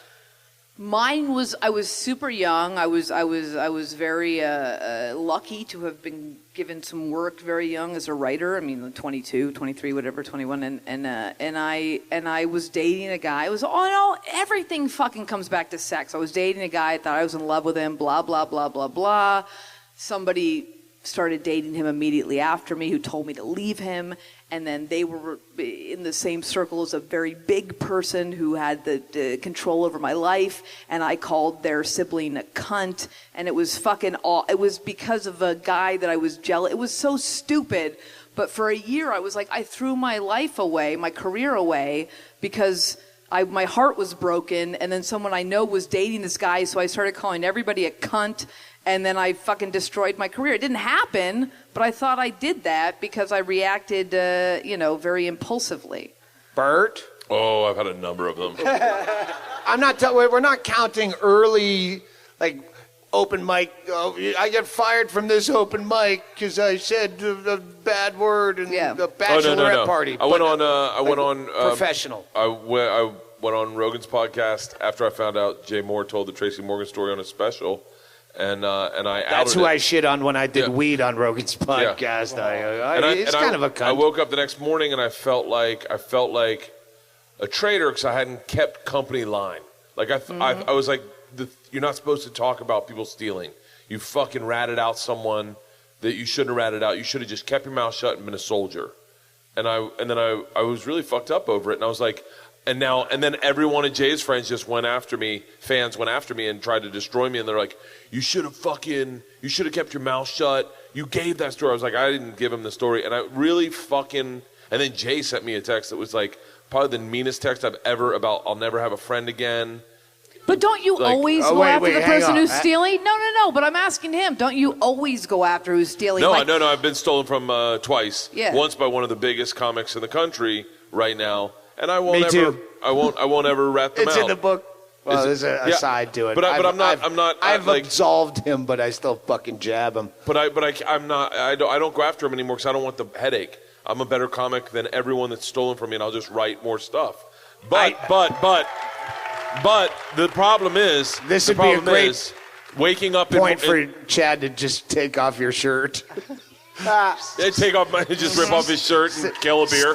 Steal Kreischer. I also love the fact that like I was so scared to do this, and you're talking about like these kind of like bullshit accusations against me, and suddenly everyone was like, "Let's talk about the real problem: joke thievery." And I'm like, "Oh, this is." By the way, hold on one second. Let me jump in real quick. And this is no. I don't mean to make light of sexual assault, but there is something very akin to coming out and saying someone stole a joke to you, to going to the police and saying I've been raped, because you would rather not deal with the fucking headache of everyone saying, wait, what did you do? And I'm telling you, as someone who's been stolen from at least 5 times by friends, I shut my fucking mouth because I don't want to deal with the fucking headache, and I empathize with any woman who doesn't want to come forward after a sexual assault because she Morgan Murphy's got a strong point. But I have a fucking issue. I saw the look on your face. No, because lately, how do you think it feels? You think it feels bad to be accused of stealing a joke from another dude? There has been like a Gloria Steinem quote going around that she now says she didn't write, about how she wishes that, abortions were as hard to get as guns and et cetera, whatever. It's a bit I've been doing for fucking 5 years. I did it on Stanhope's special. I read this special. I know that people from Planned Parenthood like 4 or 5 years ago asked me to do it online, like all this shit. And I read this quote and I'm like, oh, she owns this joke. And then she goes, oh, I didn't write it. I just took it from the internet. And I'm like, oh, okay. Like it is. That's fine. It really is a. Let me ask you, please. what's worse? Because I've had. But you can't fight Gloria Steinem. I love Gloria Steinem. I've had both happen with memes where they put some fucking picture or your picture. Right. What's worse? Your quote, your joke that you're proud of being attributed to someone else. I've had my jokes like Louis C.K. said, and they're like, this is your bit. Louis C.K.'s not making the meme. Would you rather your great joke be attributed to someone else, or someone, which I get even more of, attributing a shit joke that you never said to you? That's why I did that video. Which would you rather? But that's why I did that video, fucking 10, whatever, when the Mencia thing came out that with Rogan. Was so I made a video funny. because I thought it was funny that people are even accusing him of stealing that joke. Yeah, I made a video, right? But people came out and said, "Oh, Mencia stole my joke." I thought it was a bad joke that they stole. So God bless Ari Shafir, who I think I made out with when I was 18. I love him, and we started together, Ari and I. Like I fucking love Ari, but I was like, "That's a bad joke. Why would you ever come out and say I wrote that joke too?" I'd be like, I let him have it. Right? So that was my theory. So I came out and I made a video. This was 12 years ago. By the way, I'm just at this point. If you're bored, I'm just getting in the mood. Right. So I know you got but shit you know to do. what? I'm It's just really, going to go till the fucking people that run the place say. But it's a tremendous sign of confidence to, in the middle of a sentence, for someone else to go to the audience. If you're bored, you can. No, I'm interested. My point is, I'm too much of my head is we're doing it live, right? And I'm get out of your own head, Doug. Up. Have a nice time. Now I'm back to just us. Yeah. And now it's really intimate. It's because intimate. I don't like you anymore. Kidding. Fuck you. No, but there What is were we talking about? There is a funny angle that I've never heard comedians angrier than when someone is accused of A, sexual assault, or B, joke thievery. Just joke thief. And that's it. That's it. That's what you get. That's just what joke thief. comedians When get he was mad at. accused of this, which I will eventually. Can I just quickly run through the accusations? Please. Because that's all that's on my list. And Sure. Then I scheduled chaos for the end. Okay. What's number 1? I'm going to help you, Doug. The girl that worked for you, licking envelopes, said he was in a committed relationship, which you weren't, but we're not going to get into. Just if this whole story was accurate, you're still completely absolved. Sorry they never about that. accuse you of anything yet they stage it in a he's a Bill Cosby way. You know, he fucked me and then I tried to break it off with him, but he was my boss, so I kept fucking him for another year and after they fired me. Another woman. Wait, you fucked her after she got fired? The second woman said that. I want to get to know the detail. I forgot that detail. Yeah, no. They had an affair. It was a relationship. A relationship. And then, and I think this is the thing you wanted to say. Let me just get the three things out there. Because I can it throw all sounds this like shit you away. raped her for a year and a half, but go ahead. Okay. We'll do it like the dating game. Yeah. Listen to my accusations, and you say girl number one, girl number two. Okay. If I sent you a flirtatious Twitter message, how would you respond? Can I pee while you read the article of me being accused of you have a lady sex- bladder. You made us stop. You made us stop and fucking between Tucson and here. You said you were fine with it. He I said, said okay, if we stop in Casa It's Grande. fine. I'm a little knock-kneed. And here's another thing he does that you can't see when he is a feminist, because a lot of times when he's arguing back here, which you can't see, he does this, holding his hip like this. He'll do that sitting down. Do you think he's going to make himself hold his dick while he pees? Oh. What, while he's sitting? Just force himself to hold it? He'll at least make himself I sit watch. to pee, by the way. I fucking, it's my favorite thing. Do you sit to pee, I know you Bert? sit to pee. You know I sit to pee. I've seen you sit to pee. I love to sit to pee. I just fucking take my time. I don't burn out my prostate. Okay, all right, ready? Let me beat these out. That's the first girl that worked for him, and then that was, then another girl got flirtatious tweets from him. She tweeted him, and then she was starstruck when he tweeted her back. But when he was flirtatious, she mentioned her boyfriend. And then he says, the quote is but if he hurts you, your rebound is now lined up. So she had to draw a line that you're going too far. There is nothing that is more painful than when you joke, flirt at a lady, and she's like, you're not fucking me. And you're like, would never.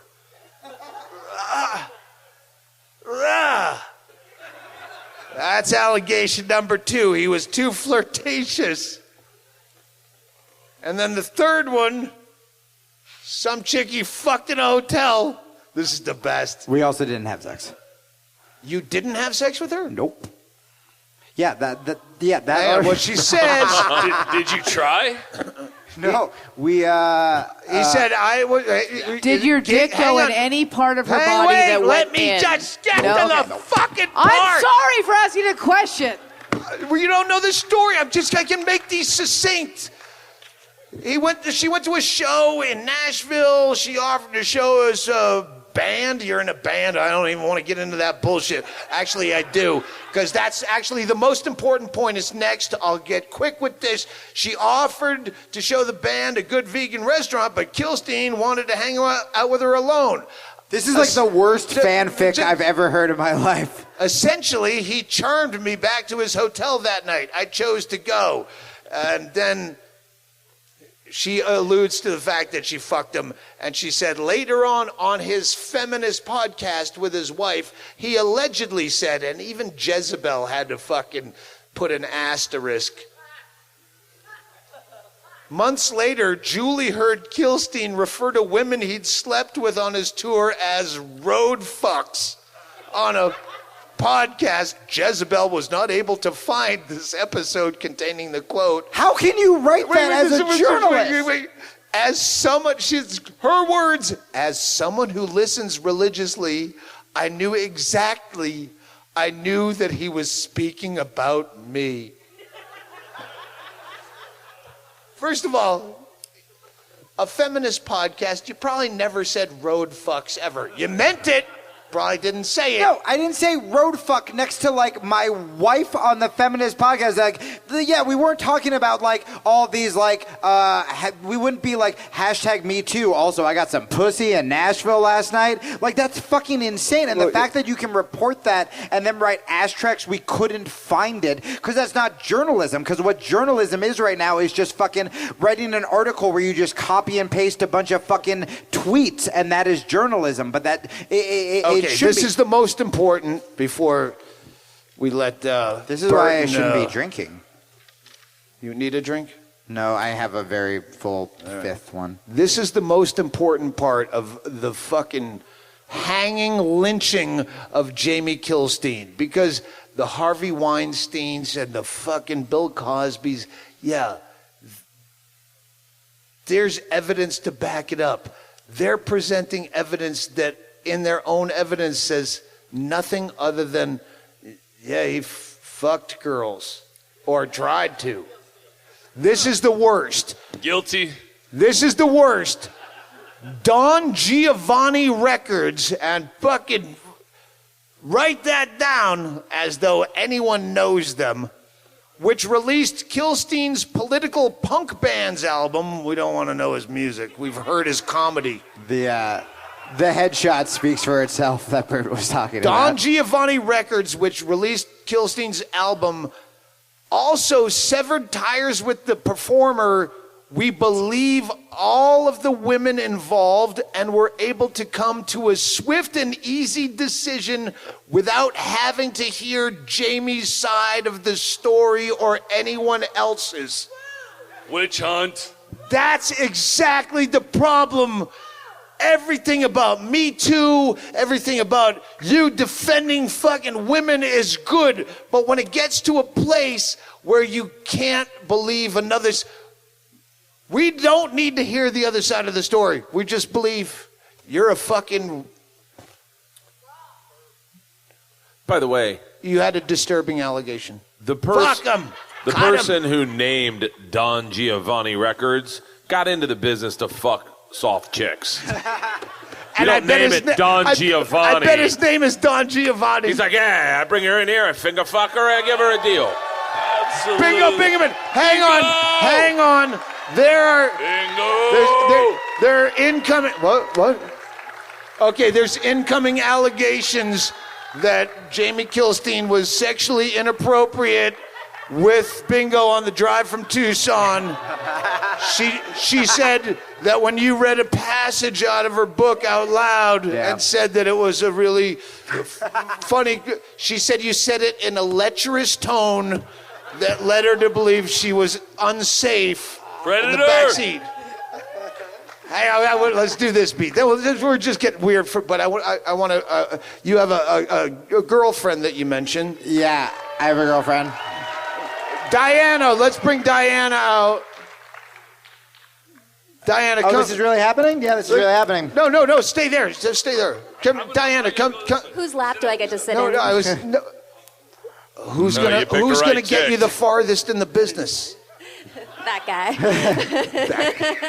Can I say what Diana what Diana said to was me? with you during this. You already had a girlfriend when you were a fucking rapist. While he had a wife. Yeah, Diana was with me. We were together. We've been together for like a year now. When all this happened, she was out of town visiting her family. When I was Googling suicide methods, I assumed she was going to break up with me when all this stuff happened. The first thing she said, and this is like, I want to say this publicly about how much of a badass she is, when I was like, oh, this stuff's being said about me, blah, blah, blah, like, you're going to want to break up with me. There was a pause, and she just goes, well, I wish you were more predatory towards me. And I was like, I'm going to marry her. Did he use his power in the business to make you go along with these stories? Well, were you coerced into being here? I am against my will, but that's besides the point. Yeah. No, but Doug, I have to tell you, like, with Jaime, he has a leer that I've never seen before. Like, it's quite... I thought it was the stare of a dullard. No, seriously, when he looks at me from across the room, it's like I get chills, and I don't know if they're fair chills or, like, I made a connection. Dullard. Well, I say dullard in the old-fashioned sense, like a retard, not like a person who's uninteresting. Retards are very interesting. Sorry, if dullard offended anybody, he meant retard. Oh, I wish I had that word in my act right now. Dullard? I've just been calling my kids idiots. A simpleton. They're dullards. So good. They're two Yeah, dullards. come on, your kids are Can't do great. shit. Your kids are great. I'd fuck either one of them. Yep. One day, they're going to hear this, and then they're going to look at the date and go, well, I was fucking 13 then. Oh, they're 13. Forget it. I'm sorry. Time flies. Too old. Too old. That's my girl. Old Jamie would have just gotten triggered. Were you, when you met Jamie, were you like, when you fucked him the first time, was it because of his star power? No, Jamie and I met on like a didn't blind know who date. the I fuck never he heard was. of him. My friend was a fan of his. Wait, And hold on. I don't know if you guys heard that. She just said, I Repeat never it. heard. Yeah, please. Repeat it. I I talked never over you. heard of him. We met on a blind date and she never heard of me. She was a huge comedy fan and she never heard of me. I have the That is opposite true. of Huge power. comedy fan. For real? Yeah, for real. In Chad fact, Shank never heard of you. No, nobody fucking had. Till this fucking shit came out. He only heard of you because you were accused of what if you only read the fucking opening headline, you'd go, oh, Jaime Kilstein's rapist, never heard of him. It sounds like I was literally accused of assault. I was walking around, and I was walking around with a hoodie and sunglasses, and it was like the day after Casey Affleck won an Oscar. But then I was also like, well, I can watch Manchester by the Sea now that I've been accused of this, and that's great. But like, I was literally walking around like I was a fucking rapist. And yeah, Diana was one of the. Diana was more of a comedy fan than I was. Diana was such a huge comedy fan. She knew Chris D'Elia? She knew because I just she that guy knew, said hi to me. no, once, she and I knew go, "Who's the everybody, weird and tall she guy?" like Is that a Justin Bieber guy?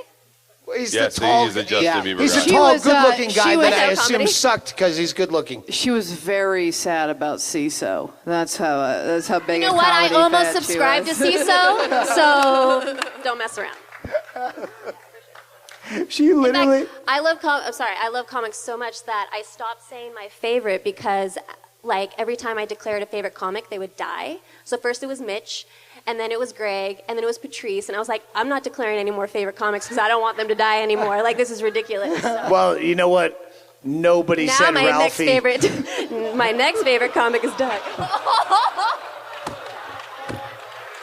But he was a nice guy. If you look at I the whispered all it. R.I.P. Ralphie May tweets, they talk about what a great guy he was. Yeah. By the way, thank you for talking about Mike DiStefano so much, who was like He's a fucking fucking dear fantastic. friend in New York, and Yeah. Ooh, I heard a good Mike DiStefano story about you and some female comic who's fucking trashed him. What and I will talk to you about it all. I don't know why I'm doing Wait, this. does all. she No, have you AIDS? can say it. I don't care. I've never done anything in my life that I don't care about some being female mentioned comic publicly. trashed Mike DiStefano and you went up and set her straight. Someone was telling me. Really? Yeah. I'll tell you Oh. off air. Sounds like me. Oh, Go good. ahead. I hope it didn't sound like I was trashing Mike DiStefano. No, I stole I a fucking bit. love Mike. Mike He's was fucking a brilliant. dear friend in New York. One of the, we all have, hey, let's do that. Because we always do, when I do Kreischer and he does me, sounded wrong, we always do the top 3 comedians you'd want to have on tour, the top 3 comedy biographies. Yeah. How about we'll all do this? Top joke that you wish you wrote, that you heard from, and we'll I'll give it a start. minute. But Mike DiStefano, this is not my top one, but he opened his CD by going, I'm not that kind of comedian. You don't boo me, I boo you. Which was the best opening. Of course, I'm not giving it proper Fuck you!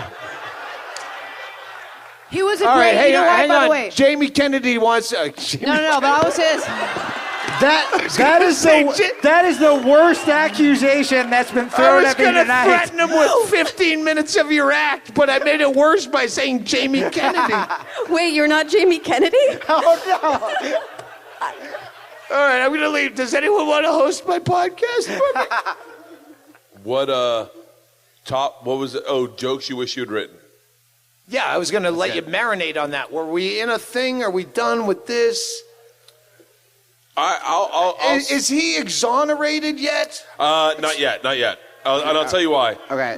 I think you have to do the rounds of podcasts. Yeah. With comics that I think that it's because I know it's cathartic for me when I see you, but I never had beef with you. I've always liked you. No, but there was the part where you'd see the two sides of you. And then I think that is what frustrated comics. Well, and I'll say that Doug said that to me when I was debating if I was going to do this show. Doug was like, "You just got to figure out who you are," and it ended up being this really like heady thing where, like, I was a comic, and then I felt like I failed as Quickly, you said, "Do you think that I could ever get back into this again?" Yeah.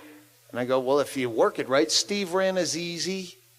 Good example. Man. Yeah. Steve Ranazizi, if you don't know him, he was a comic who lied about being in 9/11 and then kind of promoted it he got stuck in a lie. And he's done.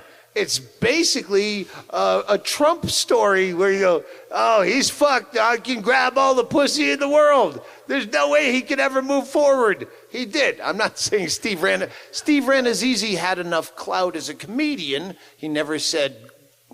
and he owned it, and he took it on the chin, and he allowed people to make jokes about him, and he was like, yeah. I fucked up big time. And I'm going to stand here with my heels in the sand, and I'm going to keep doing what I love to do. Yeah. I think you need to do that. I would love to hear a podcast with you and Metzger, because I know you went after Metzger, and I know you guys have patched it up. No, we've become friends now, yeah, and we're going to do the podcast after. I'd love to hear you with Joe one. and Red Band again. I would love to, yeah. Just don't get high. I'm not going to smoke pot. Nope. I want you to get high. My girlfriend? That was Diana. Just don't do anything you don't want to do. Well, and that's what Doug said, where Just it's say like... no. It's true. Just Flash me your beaver under the table. And this Absolutely not, Doug. Flash me your beaver. This was... By the way, can I make a parallel here? Because I don't think any of this is bad. I think that the girls who whatever, held your hand, kissed you, fucked you, whatever they did because they thought you were cool. Wait, there was somebody before me? No, they did the same thing you did with Rogan. They smoked pot. They'd never been given before. They were like, oh, I shouldn't have done this. And then they wrote a fucking article about it. Like just fucking don't do things you don't want to do. No, and that's... To everybody. Yeah, I'm saying that to everybody. I'm saying that to fucking... by the way... Like, I'm don't gonna get so fuck much... Harvey Weinstein to get a movie. I'm going to get a monster of shit That's for this. exactly right. I'm going to Yes. get a fucking pile of shit for this. When I was like, I'm going to say 19, 20 years old, and he will vouch for this, I told Patton Oswalt, who was an incredible mentor, has always been incredibly kind to me, has also done, you should do this show, you should do that show. I called him and I said, I can't accept meals. I said that. I said, I don't feel comfortable accepting. At the time I was in college, I was starting stand-up. I don't feel comfortable You ate accepting quite a bit. $70 sushi. Fuck you, Doug. But like, say that to some. The minute they make you feel uncomfortable, say, hey, I know it might be my thing, and I know you might not even be trying to fuck me, but I don't feel comfortable accepting shit from you right now because I want to make my name as myself. That's what I'm telling fucking everybody. By the way, And you know what? And still they would accuse you of fucking him, and he wrote her jokes. Sure, but that's what I was afraid of. But what's the fucking... You'd that's still the thing get is that that people shit. always... But anytime somebody says, I feel like this is how women should behave more, and I'm not saying that you can have your tits out, do whatever you want, but expect someone to fucking look at them. But I really do believe you have to put your foot down to some extent. I do. I was a fucking person destroyed on the End of the World podcast for saying that Trump was bad and stuff. Like, I find myself to be a feminist. I find myself to be on the left side of things. I blacked out most of Yeah, that, I don't but remember I that. can't I was there and I don't imagine remember how much you of could that. get shit on for destroyed. saying Trump is bad. My wife was in a coma. I was gacked up on Look, fucking... Doug, we all have our Manson showed up with excuses. drugs like the end of the movie Flight. No, I'm just saying... No one fucking said you're bad for liking I'm just saying Trump. that if I had fucked somebody who had tried to be nice to me early on in my career, I never would have been like that person fucked me, in a way that was non-consensual. I would have been like, I fucking kind of I don't know. I put my. It's so like what you're fucking saying. hard. It's very hard. It's a very hard position. No, it is. It's an incredibly hard position to be in as a woman because I believe 99% of people who are out there saying that someone did something egregious to them. That being said, I think that at a very young age, people need to realize that men are fucking pigs. I'm sorry. No, they are. I'm sorry. For stealing a boring Tim Allen bit, go ahead. No. because I think that. Come on, No, I'll you're keep doing going. the preachy. Yeah, and I'm just saying.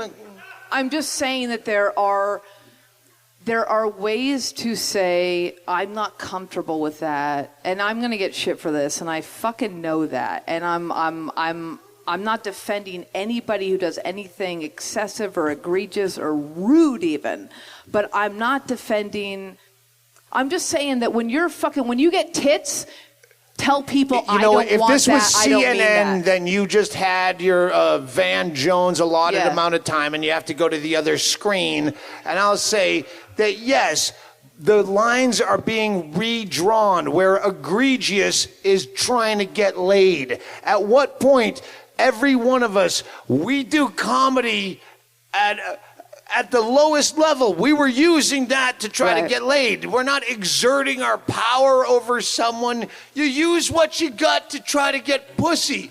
Everyone who's ever gotten laid used something. This does not excuse force, blocking the door and fucking and as somebody who humping has their leg. literally and as somebody who has literally never done one thing to try to get dick because that's how women fucking work.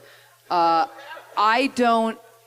am a little bit, I think, willing to sympathize. I have one of the closest people in my entire life was almost railroaded for his entire life based on egregious, wrong sexual assault accusations. Went through a criminal trial. Like I'm not saying, like I am actually. It's so bizarre to me because I feel like I'm a feminist. I feel like I am very far left compared to most of my friends, but I'm also somebody who knows what it's like to see a very close friend almost have their life taken away based on incorrect accusations. Like I will listen to your story and I will give you the time of day. Well, this is, and I talked to Jamie today. I said your problem was you set yourself up to fail like a televangelist where they wanted you to do something wrong to shit on you. And then they kind of took the most minor thing. I tried to be Ned Stark, and I should have just gone for like the dickless Theo. Everyone still likes Theo. We're all still kind of like dickless Theo, right? I don't get the reference. You will in November. Point being, if I did all the shit which I have done, moreover than everything he's been accused of, I've done so much worse. But they wouldn't come after me because I'm not if you're a fan of mine, you expect inappropriate comments. You expect, you know what? Sometimes you can grab them by the pussy because you know them. You know. Well, that was that. Hang on, I can't. No, this is the one. This is the story I debated on telling, not because of my credibility. I don't want her to not get work because she's part of it. I gacked and drunk out of my tit and her as well, her blow, in a hotel in Portland. Fucking Portland, man. She goes, hey, no, comic friend of mine. She goes, hey, you work in the Cleveland Improv. I want to open for you. And I go, you're going to have to suck my dick. So she starts sucking my dick. Oh, my God. First floor motel with the windows drawn. Motor lodge kind of place. First floor is the most offensive part of that. Yeah. Bingo walks past, looks down and went, fuck. She wants no part of this. And then at some point, they go, you don't suck someone's dick for Cleveland? Come on. It would be great if she popped up and she goes, I grew up there. She would be here to tell the story because the only issue we had the next day was who gets to use this as a bit. And that's how comics work, because we live in a different I didn't even realm. suck your dick for Boston. I mean, that was a fucking... You actually paid your own way to go to Boston. I think I did. I'm going to be flipping through your calendar now. That's when I thought you were a stalker. I just want to say this before the show ends, and this is earnest. There's no punchline. I was listening to Bert. I didn't read any of the stuff written about me until a couple of days ago. I didn't listen to any podcasts because of the whole googly suicide thing. I listened to Bert's podcast with Metzger, and I listened to your show, and it was the first time I started to listen to stuff about comics. And let me real quick tell them who Kurt Metzger is. Oh, yeah, please. Kurt Metzger is a guy, there was a guy who was or wasn't raping girls at UCB. That's not Metzger. No, hold on. Yeah. Let me, I'm stone sober. I can tell the story. And so, he was, and so all these girls started a Facebook page where they were saying, "Stay away from this guy. He's a rapist. Whatever. He raped me. He drugged me." Not Kurt. Not Kurt. And Kurt came out and said, "You can't do that. You can't hold a witch hunt and fucking ruin a guy's life. Go to the police." That's what he said. Then he said a bunch of other stuff. And what happened in this, well, he said other stuff like, this is why you'll never be as good as us, whatever he said. And then Jamie Well, then it got about comedy. Yeah. That was the thing, that it went from rape to him going, yeah. But Kurt's a vocal proponent of he's against witch hunts, which I think we all are. But Jamie, I think, kind of went after Kurt at the time. No. I didn't right? go. Or no? No. I was quiet at that point, but I think Metzger went after. He wrote on my Facebook during the Tosh thing. He was like, "No, did you turn?" But during that, he, the guy ended up. It seemed the UCB guy seemed to be guilty and kind of like a scumbag. And Metzger's point was the UCB was like, we tried him and kicked him out. And I think this guy, I'm not positive, but I think this guy sued UCB. And if he is indeed a rapist, made a bunch of fucking money. Made a bunch of money. Because go back to you and Metzger. We're gearing towards a close, everyone. Yeah. Go back to you and Metzger. Right. Ramp up. Yeah. So you guys leave them wanting some. All right. Well, you guys think of something funny because this is just earnest and drunk. But I will say this. I went back and I listened to your podcast with Metzger, Bert, and I thought it was going to be trashing me and just calling me like a piece of shit. But instead... No, instead it was just like... I'll do your segues to get you to the point. It was you being sad that I turned on comics and talking about how comics have each other's back. And, I've heard all of you guys say stuff that defended women. And I remember listening to your podcast and listening to you being like, I met Jamie in Amsterdam and I was just hurt he turned on comics. And I was like, fuck, man, I want to apologize to Bert more than I do any of these women. You said that to me, that you go, the worst thing about your now 8-month layoff of hiding from this fucking scandal when you should have gone, hey, where's Brian Hennigan? He could turn this into fucking comedy gold. One, I didn't want to miss comics. That's what you told me. The thing I miss most is hanging around with comics. Dude, I hung out. Me and this guy Luis Gomez, who has Legion of Skanks. We went out to lunch the other day in Los Angeles, and he said he made a joke and he used the word fingering, and I remember going, oh, fingering. Yeah, I felt like I came out of like a comedy coma where I was like, fingering's hilarious. And we just started laughing about the word fingering. And then you texted me the other day when I was like, I'm nervous to come on. I don't want to sound like a fucking like men's rights activist. And you were like, dude, you're a fucking comic. And that's the thing with comedians is like, what I forgot is it's like you can be good. Like, comics are good, broken, misfit, fucked up people, but you're honest and you're not projecting this false image. Like, I was projecting this false image because I just didn't want to deal with me being a fuck up. So what we do on the left and on the right is you sit on Twitter all fucking day and you try to find someone who fucked up worse than you, and then you try to pile on that person and you go, well, if I get that guy fucking fired, then I feel like a good person, right? And I would sit there all day and I would just refresh and shit on someone Wake new. up every and shit morning. on someone new. That's all Everyone you who would listens to fucking my do. podcast, you know my morning rage. I just try to find someone I can blame my own problems on. Fuck you, Expedia. Fuck you, this. Fuck you, because I hate myself. And yeah, but you know what? it. You set yourself up as a bad guy, and you get shit on Twitter. We're gonna fucking Bert. I'm trying to He's find gonna out who do it. they- He's gonna do a set in like an hour. I got to do a set in an Let's hour. go over to Copper Blues and have a cigarette, and I'll watch you drink. Yeah, let's do it. I'm gonna make it dirty. I'm gonna make you watch me drink. Like, thank you guys.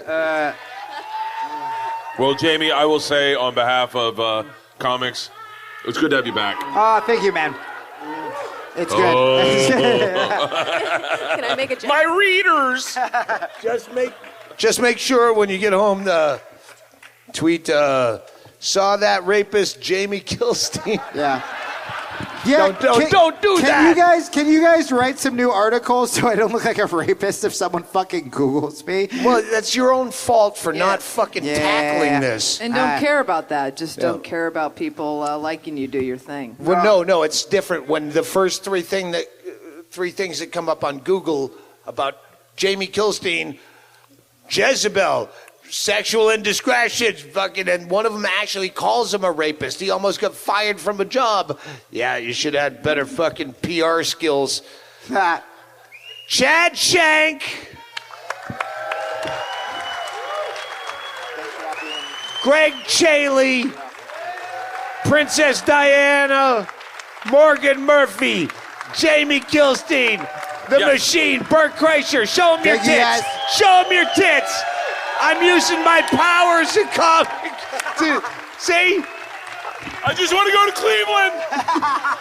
Hey, we want to thank All Things Comedy and for the inaugural Comedy Fest here, Stand Up Live, and Outback Productions. Thank you so much, and thank all of you for coming out. We How appreciate about it. Tracy and Bingo? Tracy and Bingo. Tracy and Bingo. Hey, there's lots more going on. Later on tonight, Jamie's going up over at Stand Up Live. There's a comedy show. There's the entire weekend. There's shit Entire going weekend. on. We'll be Call in in and sick out of all tomorrow of it. with Bert Kreischer. That's the most important one. Call in sick tomorrow. Crab Feast. 1 o'clock. Doug Loves Movies on Saturday. Bill Burr's already sold out. Guys, we fucked. Doug's going to be on that on Saturday night.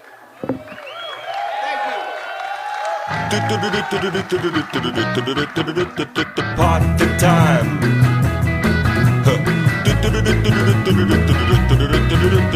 Party time.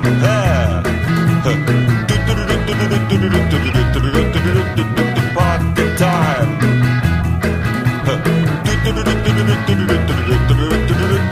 Party time. Drink your drinks and eat your eats. It's party time. Laugh your laughs and heat your heats. It's party time. Smile your smiles and blue your blues. It's party time. Dance a dance and shoe your shoes. It's party time. Howl your howls and suck your socks. It's party time. Yeah. Oh baby, grab your craps and fuck your fucks. It's party time. Grab your craps and fuck your fucks. It's party time. Everybody, grab your craps and fuck your fucks. It's party time. One more. Grab your craps and fuck your fucks. It's party time. Here we go.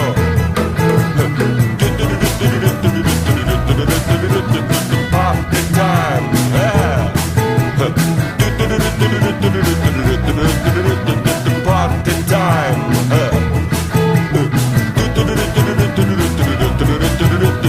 Party time. Yeah. Party time. Party time. Party time. Party time. Party time. Party time. Party time. Party time. Hey.